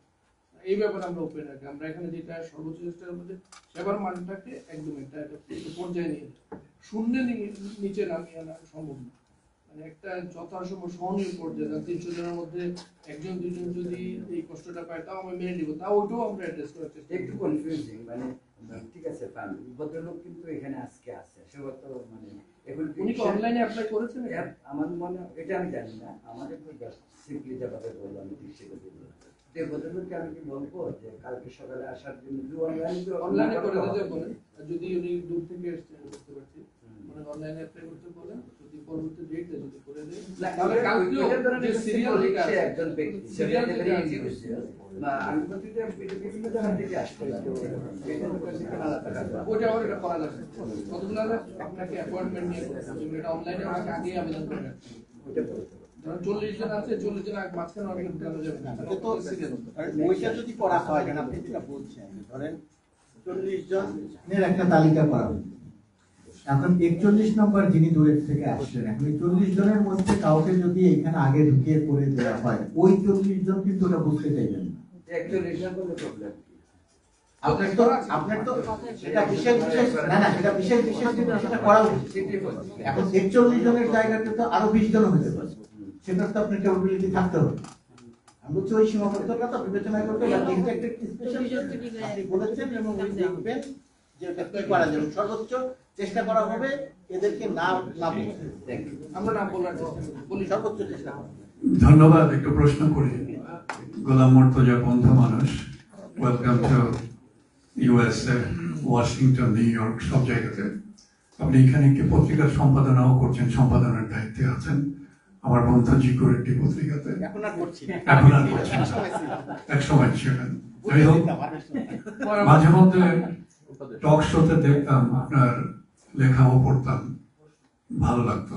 তো প্রশ্নে চলে যাই সরাসরি, যে কিছুক্ষণ আগে বললেন যে কনসাল জেনারেল সাহেব উত্তর দিতে গিয়ে যে এখানে অনেক কঠিন, যারা এখানে অর্থ পাচার করেছে তাদেরকে ধরা বা তাদের অর্থ ফেরত নেওয়া অনেক কঠিন। আসলে কিন্তু ব্যাপারটা খুব একটা কঠিন নয়। কিন্তু এখানে কিন্তু আমাদের বাংলা মিডিয়াতে, এখানে আমার বন্ধু মানুষ তাহের সাহেবের মিডিয়াতে প্রাক্তন স্বাস্থ্যমন্ত্রী নাসিমের ছেলের 12-13টা অ্যাপার্টমেন্টের খবর একদম কোথায় কোন জায়গাতে আছে একেবারে বাড়ির অ্যাড্রেস সহ দলিল সহ সবকিছু কিন্তু প্রকাশিত হয়েছিল আজকে থেকে 9-10 বছর আগে। তেমনি ভাবে আওয়ামী লীগের কেন্দ্রীয় কমিটির দপ্তর সম্পাদক ছিলেন তখন আব্দুল সোহান গোলাপ, তার যে অ্যাপার্টমেন্ট আছে এবং অন্যান্য আরো অনেকের বাড়িঘর আছে, ক্যালিফোর্নিয়াতে আছে, এবং ওয়াসার যে চেয়ারম্যান ছিলেন তাকসিমে খান, ওনার ক্যালিফোর্নিয়াতে কয়টা অ্যাপার্টমেন্ট, ভার্জিনিয়াতে কয়টা, নিউ ইয়র্কে কয়টা অ্যাপার্টমেন্ট, কোথায় কোন জায়গায় কি আছে, একেবারে দলিল সহ কিন্তু এইগুলো মানে অ্যাড্রেস সহ কিন্তু এই রিপোর্টগুলো এসছে। আমরা যদি ঠিকমতো ইনভেস্টিগেশন করি, আমাদের সরকার যদি করে, এবং আমেরিকাতে যেহেতু সরকার আছে এবং বিভিন্ন দেশের টাকা পাচার হয়ে আমেরিকাতে আসে, সবচেয়ে বেশি টাকা পাচার হয়ে কিন্তু আমেরিকাতে আসে। আমেরিকা এমনিতে সরকারিভাবে বলে যে অবৈধ টাকা আমেরিকাতে ব্যবসা করা যাবে না বা কিছু করা যাবে না, কিন্তু সবচেয়ে বেশি টাকা পৃথিবীতে পাচার হয়ে কিন্তু আমেরিকাতে ঢোকে। আমাদের সরকার যদি সেভাবে চেষ্টা করে, আমরা কিন্তু এই টাকাগুলো দেশে ফেরত নিতে পারি এবং যারা এই ক্রাইমের সঙ্গে জড়িত তাদেরকেও কিন্তু আমরা আইনের আওতায় আনতে পারি। এইটা হচ্ছে একটা প্রশ্ন। আর ছোট্ট একটা প্রশ্ন যে প্রবাসীদের কিন্তু সমস্যার শেষ নেই। তারা যখন দেশে যায় বহু রকম হয়রানির শিকার হচ্ছে প্রতিনিয়ত। এটা সবসময়ই ছিল, এটা গত 40-50 বছর ধরেই হয়ে আসছে। সব সরকারই কিন্তু বলছে যে আমরা হয়রানিটা যতটুকু পারি মিনিমাইজ করবো বা আমরা চেষ্টা করবো প্রবাসীরা যাতে হয়রানির শিকার না হয়, কিন্তু এটা কিন্তু চলছে। এটা আমার মনে হয় আপনারা একটা প্রায়োরিটি দিয়ে তার হয়রানি যতটা কমানো যায় তাদেরকে, কারণ 2 কোটি মানুষ আছে প্রবাসে এবং তারা যে রেমিটেন্স পাঠাচ্ছে এটাই কিন্তু চালিকা শক্তি। আরো অনেকে ধন্যবাদ। আমার মনে হয় আপনার প্রসঙ্গটা বোঝা গেছে। শেষের অংশটা থেকে বলি যে হয়রানি কমানোর চিত্র দুইটা। একটা হলো এয়ারপোর্টে নামার পরে হয়রানি, আমি যেটা বলতে পারি, দায়িত্ব নিয়েই বলতে পারি, সেটা একটা পরিবর্তন এসেছে, একটা উদ্যোগ নেওয়া হয়েছে, একটা পরিবর্তন এসেছে। আরেকটা হচ্ছে সামগ্রিকভাবে সারা দেশে হয়রানি বা একটা কোন রকম জটিলতায় পড়া, সেটার চিত্রের হয়তো পুরোটা পরিবর্তন হয়নি। সেটা পুরোটা পরিবর্তন আমি বলতে পারি যে সেটা পরিবর্তন হওয়া দরকার বলতে পারি, কিন্তু হয়ে যাবে সেটা জোর দিয়ে বলতে পারি না। আর তার কারণ হচ্ছে সামগ্রিকভাবে একটা দেশের আইন শৃঙ্খলা পরিস্থিতি থেকে সবকিছুর পরিস্থিতি যেমন, সেটা আমার, আপনার বা প্রবাসী তার সবার উপরেই তার একটা প্রভাব পড়ে। এই উত্তর আমার ধারণা যে যেটা বলতে চাই সেটা বলা গেছে। আর দ্বিতীয়ত কথা, প্রবাস এইখানে যারা টাকা পাচার করে নিয়ে এসেছে, এটা আমি বিস্তারিত বলবো না মানে এটা বিস্তারিত বললে অনেক লম্বা হবে। খুব সংক্ষেপে যেটা বলার যে পৃথিবীর সবচেয়ে মানবাধিকারের পক্ষে কথা বলা দেশগুলো কোনো না কোনো প্রক্রিয়াতে যখন একটা গরিব দেশ থেকে টাকা সেই দেশে নিয়ে যাওয়া হয়, তারা সেটাকে একটা আইনি ফর্মুলার মধ্য দিয়ে ওয়েলকাম করে। যেহেতু তারা একটা আইনি ফর্মুলার মধ্য দিয়ে পাচার করে আনা টাকাকে একটা সুরক্ষা দেয়, সুতরাং এইখানে আপনি বাড়ি গাড়ির সংবাদ যতই সুনির্দিষ্ট করে প্রকাশ করেন, কিন্তু ওটা হয়তো ওই যে বাড়িটা কিনেছেন বা এখানে যে ব্যবসা প্রতিষ্ঠান তৈরি করেছেন মার্কিন যুক্তরাষ্ট্রের বা অস্ট্রেলিয়া বা ব্রিটেনের আইন অনুযায়ী দেখা যাবে যে ওই কাজটা তাই সে অবৈধভাবে করে না। তো যেহেতু আইন তাকে একটা সুরক্ষা দেয়, ইচ্ছে করলেই এর বিরুদ্ধে ব্যবস্থা নেওয়া যায় না। তবে অতীতের যে কোনো সরকারের চেয়ে এই সরকার তুলনামূলকভাবে আন্তরিকভাবে কাজ করছে, যার একটা প্রতিফলন আমরা ব্রিটেনে দেখেছে। আমারও চাওয়া যে এই জায়গাটাতে সেটা দেখা হোক। আমি জানি যে কাজ চলছে এবং ব্যক্তিগতভাবেও আমি চেষ্টা করব, কথা বলবো যে এই কাজটা আরো ত্বরান্বিত করেন। এখানে কিছু সুনির্দিষ্ট তথ্য আছে, সেগুলোকে আপনারা একটু ইনভেস্টিগেট করেন। ধন্যবাদ। আমার ছোট্ট 2টা প্রশ্ন হচ্ছে যে এনআইডি নিয়ে যে কথা হচ্ছে, এখন এনআইডি যুক্তরাষ্ট্রের সাথে কি দ্বিপাক্ষিক কোনো বিষয় রয়েছে যে এনআইডি যারা করবেন তারা কোনো পরে সমস্যা পড়বেন কিনা? কারণ যুক্তরাষ্ট্র নাগরিক হওয়ার পরে বাংলাদেশি যারা রয়েছেন তারা আসলে কি এখানে সে ডুয়েল সিটিজেনশিপ নেওয়ার পরে পরবর্তী কোনো সমস্যা হবে কিনা, এখানে সেটা ডিসক্লোজ করা যাবে কিনা? আরেকটা বিষয় হচ্ছে যে বিভিন্ন দূতাবাসগুলোতে বাংলাদেশ এবং সংশ্লিষ্ট দেশের ছুটি, 2 দেশের ছুটি থাকে। অনেকে প্রশ্ন করেন 2 দেশের ছুটি থেকে আসলে আপনাদের যে কর্ম যে আওয়ারটা, কর্ম যে দিবসগুলো অনেক ছোট হয়ে যায়, সে বিষয়ে একটু বলতেন। দ্বিতীয় যেটা আপনি বলাটা ঠিক বলেছেন যে আমরা 2 ধরনের ছুটি করি, এনজয় করবো। সেটা হচ্ছে যে বাংলাদেশের যতগুলো ছুটি আছে ওগুলো, আর হচ্ছে হোস্ট কান্ট্রি সবগুলো ছুটি। হোস্ট কান্ট্রির ছুটিগুলো হচ্ছে আমাদের মানতে বাধ্য, আর বাংলাদেশের ছুটিগুলো কিন্তু সরকারি নিয়ম অনুযায়ী আমরা তো এটা একটা স্টেট, মানে বিদেশেও কিন্তু স্টেট, কিন্তু সো স্টেটের আমরা হচ্ছে যে আমরা এই সরকার আমরা তো বাইরে যেতে পারি না, আমাদের মাধ্যমে কর্মঘণ্টা কমে যাচ্ছে। এবার এটা ভিজিবল ছিল কারণ আমাদের ঈদের সময় দীর্ঘদিন বন্ধ থাকতে হয়েছিল। এই জিনিসটা, এই জন্য এটা আমরা মানে এটার প্রভাবটা আমরা ব্যাপকভাবে অনুভব করেছি এবং আমরা মানুষজন যেন হয়রানির শিকার না হয় এই জন্য অনেক আগেই আমরা জানি যে ছুটিটা হচ্ছে, ওই ছুটির দিনগুলোতে আমরা কোনো স্লট রাখিনি অ্যাপয়েন্টমেন্ট, আমরা অনলাইনে আগে থেকে ব্লক করা ছিল। আপনার ওটা সত্যি ওটা একটা চ্যালেঞ্জ। আর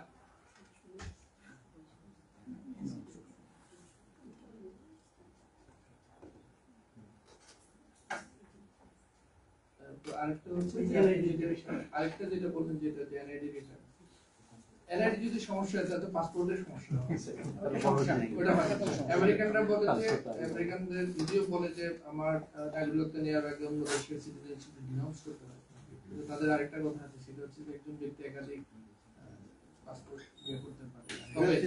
তবে তবে আরেকটা জিনিস বলে যে আমি আইনের মানুষ, আইন হচ্ছে যে আপনি নাগরিকত্ব গ্রহণ করার সময় you have to denounce your, কিন্তু আপনি নাগরিক হওয়ার পর আমেরিকা আপনাকে আপনার জন্মদেশের নাগরিকত্ব আবার গ্রহণ করলে এটা কোনো আইনের বাধা।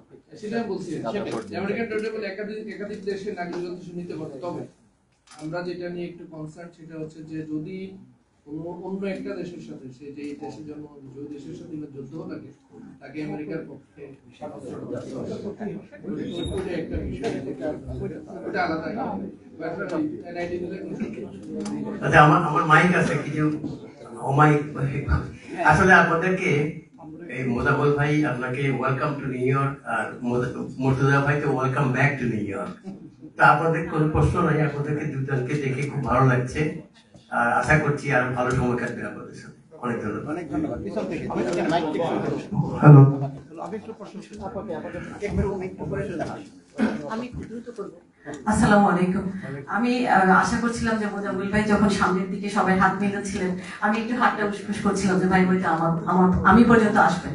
আচ্ছা, আসেননি। আমরা বৈষম্যহীন রাষ্ট্র গড়তে আমরা একত্র হয়েছি। এনিওয়ে, আর আপনার হেয়ার স্টাইল আমার খুব পছন্দ হয়েছে, এটা আমাদের আমেরিকান স্টাইল, এই জন্য আপনাকে ধন্যবাদ।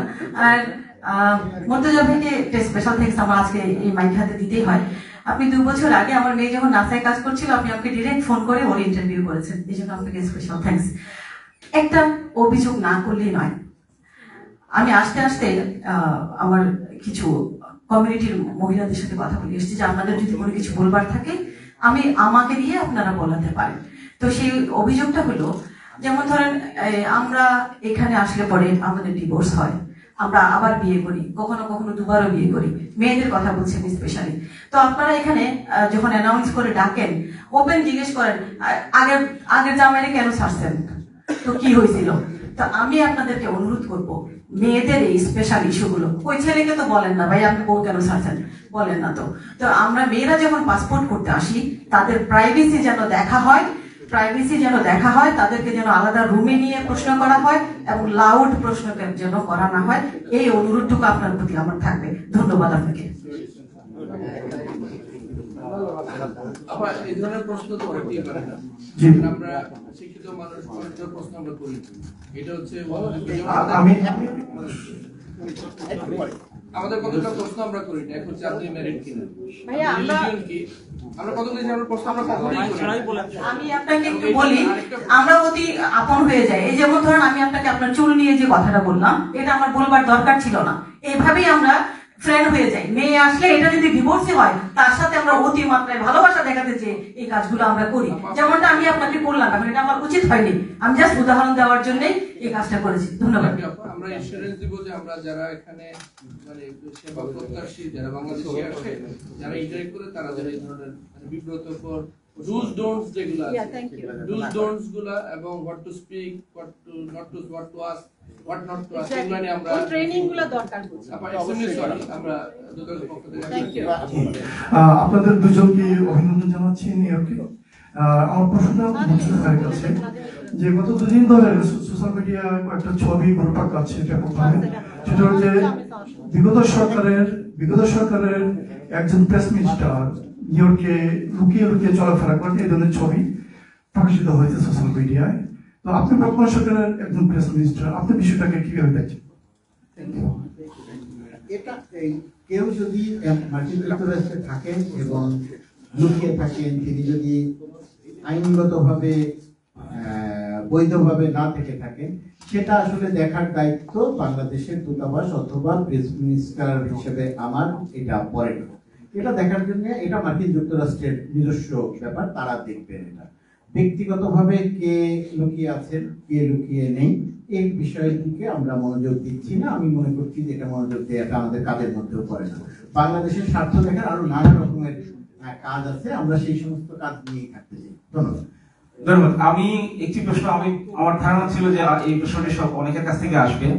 সেটি হচ্ছে যে 5ই আগস্টের পরে খুবই পপুলার একটি আলাপ এই কমিউনিটিতে বা বিশ্বের যে সমস্ত জায়গায় বাংলাদেশের মিশন আছে প্রায় প্রত্যেকটি মিশনেই আলাপটি ছিল যে ধরেন গত 17 বছর মিশনগুলো একটি নির্দিষ্ট রাজনৈতিক দলের এক ধরনের কার্যালয়ের মতো হয়ে গিয়েছে এবং সেই দলগুলোর লোকজন বিভিন্ন দিবসে দাওয়াত পেতেন বা তাদের মানে কমিউনিকেটিং চ্যানেলটা হয়ে গিয়েছিল ওয়ান ওয়ে চ্যানেল, মানে শুধু আওয়ামী লীগ এবং ইয়ের মধ্যে কনসুলেট অফিস বা মিশন। এখন এই যে পরিবর্তনের পর এই মানে এই কমিউনিকেটিং চ্যানেলটা মানে ডাইভার্সিফাইড করবার জন্য কিংবা একটা ইউনিফাইড কমিউনিটি গঠন করবার জন্য কি পদ্ধতি অনুসরণ করা হচ্ছে? আমরা জানি যে প্রত্যেকটা মিশনে একটি এ তালিকা থাকে, বি তালিকা থাকে। সরকার পতনের পর ওই এ তালিকা ফালক দিয়ে বি তালিকার অনুযায়ী দাওয়াত দেওয়া হয়। তো সেভাবেই হচ্ছে কিনা, নাকি নতুন করে একটা মানে সময় উপযোগী একটা চিন্তা ভাবনা করে যাতে একটা কালেক্টিভ একটা ইউনিফাইড একটা কমিউনিটি আমরা গঠন করতে পারি, সেই বিষয়ে কোনো ভাবনা চিন্তা আছে কিনা? ধন্যবাদ আপনাকে। আপনি যেটা প্রত্যাশার কথা যেটা বললেন সেটা হওয়া দরকার। আর বাস্তবতা তো বাংলাদেশের একটু ভিন্ন। যখন একটা রাজনৈতিক সরকার ক্ষমতায় থাকে সেই রাজনৈতিক দলের নানা কিছুর প্রতিফলন ঘটে। এটি হচ্ছে বাস্তবতা। আপনি যেটা বললেন এ তালিকা বি তালিকা, ওইটা হওয়া উচিত নয়। এখন বর্তমান যে নির্দলীয় একটা সরকার আছে, ডক্টর ইউনূসের সরকার আছে, সেই সরকারের সময় এরকম কোনো তালিকা এরকম কোনো কিছু করা হচ্ছে না। সরকারের এজেন্ডার মধ্যে আছে যারা বাংলাদেশের নাগরিক, যারা গণহত্যাকে সমর্থন করে না, যারা গণহত্যাকে সমর্থন করে তাদের বাদ দিয়ে তাদের বিষয়গুলো একটু বিবেচনার মধ্যে রেখে বাংলাদেশের মানুষদের সম্পৃক্ততায় দূতাবাসের যে কোনো কার্যক্রম পরিচালনা করা। এখন এটা শেষ পর্যন্ত গিয়ে কতটা হবে কতটা হবে না সেটা আসলে নির্ভর করবে পরবর্তী রাজনৈতিক সরকার যখন আবার ক্ষমতায় আসবে, নির্বাচন হবে, নির্বাচনের মধ্য দিয়ে যে রাজনৈতিক সরকার ক্ষমতায় আসবে সেই সরকারের দৃষ্টিভঙ্গি কেমন হয়। এখন আপনার যে প্রত্যাশা, আপনার যে চাওয়া, আমার বা সরকারি কর্মকর্তা হিসেবে ওনারও চাওয়া সেটাই। এখন ইনস্ট্রাকশন যা আসবে যে অনুযায়ী চলবে সেটাই চলার কথা। এত রক্ত এত ত্যাগের বিনিময়ে আবারও ওই এ বির মধ্যে আমরা পড়ে যাব, সেটা কোনোভাবেই হওয়া উচিত না। তাহলে আমরা যে অগ্রগতির কথা বলছি সেটা তো আর হলো না। সেই জায়গাটাতে আমাদের একটা চেষ্টা থাকবে, আমরা একটা চেষ্টা করবো। ইতিমধ্যেই করে ফেলেছি সেটা বলা যাবে না, বাট একটা চেষ্টা আছে যে বাংলাদেশ কমিউনিটির যাদেরকে কখনো সম্পৃক্ত করা হয় না তাদেরকে কি করে বাংলাদেশ দূতাবাসের সঙ্গে সম্পৃক্ত করা যায়, কমিউনিটির সঙ্গে বাংলাদেশের সঙ্গে সম্পৃক্ত করা যায়, সেই জায়গাটি থেকে কাজ করা। ধন্যবাদ। যদি হ্যাঁ, শুরুতে দুজনকে অনেক অনেক ধন্যবাদ এবং welcome to USA, welcome to Washington DC. Haque ভাই এবং গোলাম মুর্তজা ভাই, মুর্তজা ভাইয়ের সঙ্গে কাজ করার সুযোগ হয়েছে অনেক বছর, আমরা একসঙ্গে অনেক বছর কাজ করেছি। আপনারা যে অভিযোগটি করলেন আমি ওনার সঙ্গে একমত। এইরকম আরো অনেক তথ্য আমাদের কাছে আছে। ওনার প্রশ্নটা মাইন্ড এর চাইতে অনেক খারাপ প্রশ্ন করা হয়েছে এবং ঝগড়াও হয়েছে এই কনসুলেট অফিসে। তা আমার ছোট্ট একটি পরামর্শ হবে, যেহেতু যুক্তরাষ্ট্রের কালচার এবং বাংলাদেশের কালচারের মধ্যে বিরাট তফাৎ, আপনার প্রথম যদি কেউ নতুন এমপ্লয়ি এখানে জয়েন করে তাদেরকে এই কালচার সম্পর্কে একটু সম্যক ধারণা দেওয়া। একজন গেস্ট যখন আসবে বা একজন প্রার্থী যখন আসবে তার সঙ্গে কিভাবে আচরণ করতে হবে, সেই সাথে কনসুলেটের বিষয়ে আরো সুনির্দিষ্ট কিছু অভিযোগ আছে আমাদের কাছে আসছে।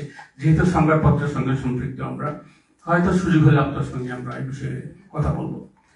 আর আলোচনা বাড়াচ্ছি না, আপনাদের দুজনকে আবার অভিনন্দন। ধন্যবাদ আপনাকে। আর একটি কথা শুধু আমি বলি খুব সংক্ষেপে, এই যে একজন মেয়েকে যে প্রশ্ন করে এটা শুধুমাত্র যে মার্কিন যুক্তরাষ্ট্রের এই জায়গাটা নয়, এটা আমাদের একটা কালচারের মধ্যে এই জায়গাটা একটু রয়ে গেছে। কারণ আমার ওয়াইফ চাকরি করতেন বাংলাদেশে। এখন সে যখন তার অফিসের কাজে বাইরে যাচ্ছে তখন এরকম অনেকবার হয়েছে, ইমিগ্রেশন অফিসার এয়ারপোর্ট ক্রস করার সময় ইমিগ্রেশন অফিসার জিজ্ঞেস করছে আপনার সঙ্গে আর কে যাচ্ছে, আপনি কি একা যাচ্ছেন কিনা। এই প্রশ্ন আমাকে করে না, এই প্রশ্ন আমার ওয়াইফকে করে যে আপনি একা যাচ্ছেন। কারণ ওই ইমিগ্রেশন অফিসারের ওইটা আসলে করার কোনো রাইট নেই, সে দেখবে ভিসা ঠিক আছে, তার যে কাজ। তো এরকম কিছু ব্যাপার আমাদের রয়ে গেছে, এটা হয়তো একটু সময় লাগবে, কিন্তু যেহেতু আপনি আজকে এখানে বললেন, আমি নিশ্চিত যে অন্তত এই জায়গাটাতে বা মানে ওয়াশিংটন দূতাবাসে এইরকম ঘটনা একেবারে কালকে থেকে সব বন্ধ হয়ে যাবে তা না, বাট পর্যায়ক্রমে এই প্রশ্নগুলো আর মুখোমুখি হতে হবে না প্রবাসীদের, এটা আমি মোটামুটি নিশ্চিত করে বলতে ইনশাআল্লাহ। Thank you.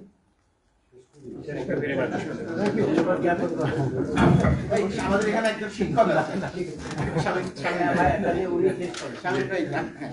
অনেক ধন্যবাদ। আমি আজকে একেবারেই দেখা করবার জন্য আসামে অনেক বছরই সক্রিয় সাংবাদিক নই, কিন্তু প্রতিদিনই গণমাধ্যমের সঙ্গে যুক্ত এবং এই বিষয়ে কাজ করে মনে করি। আমার খুবই ভালো লাগছে যে গোলাম মুর্তজা আমাদের প্রেস মিনিস্টারের দায়িত্ব গ্রহণ করেছেন বাংলাদেশ দূতাবাসে, এবং এমনও হয়েছে যে কোন কোন রাতে যেদিন কোনো অতিথি পাওয়া যাচ্ছে না, আমাকে মুর্তজাকে যোগ করছে যে কেউ তো কিছু বলে না, তো আসেন দুজন।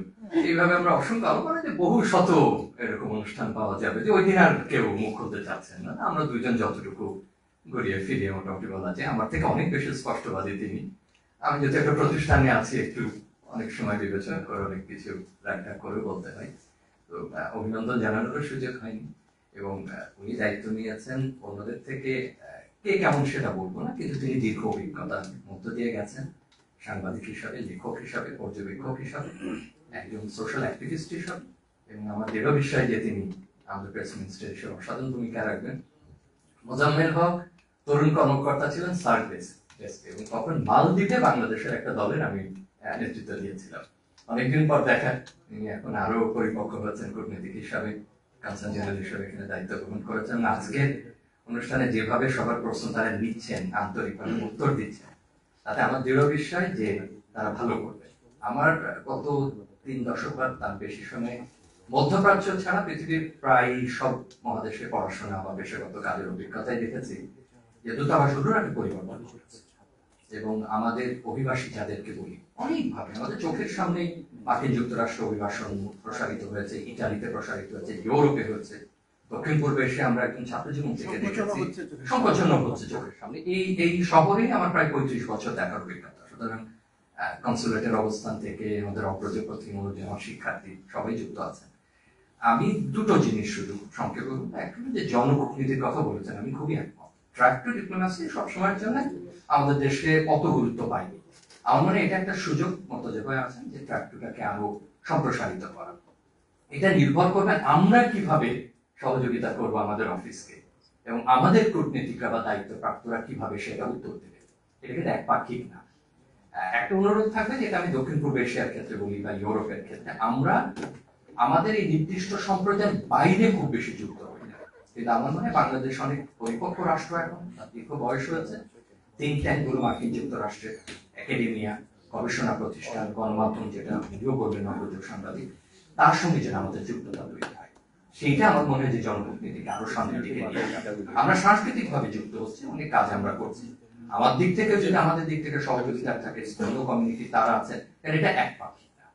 আর সেবার ক্ষেত্রে যে কথাগুলো বললেন, এটা আমরাও শুনি, একেবারে এনআইডি করতে পারছি না, পাওয়ার অফ অ্যাটর্নি দিতে পারছি না, নো ভিসা রিকোয়ারমেন্ট, এগুলো আমার মনে হয় এখন যে তরুণ প্রজন্মের কূটনীতিক আছেন, মোজাম্মেল আছেন বা দায়িত্বপ্রাপ্ত প্রেস মিনিস্টার, তারা আগের চাইতে অনেক বেশি জনবান্ধব, কমিউনিটি বান্ধব। আমার মনে হয় যে এগুলো বিশ্বাস হবে, এবং আপনাদের সাফল্য প্রত্যাশা করছি। খুবই ভালো লাগছে, এবং এই ধরনের অনুষ্ঠান বলবো না, আলাপচারিতার জন্য সবসময়ের জন্য হয়, নিয়মিত ভাবে হয়, তাদের সকলে উপকৃত হবে।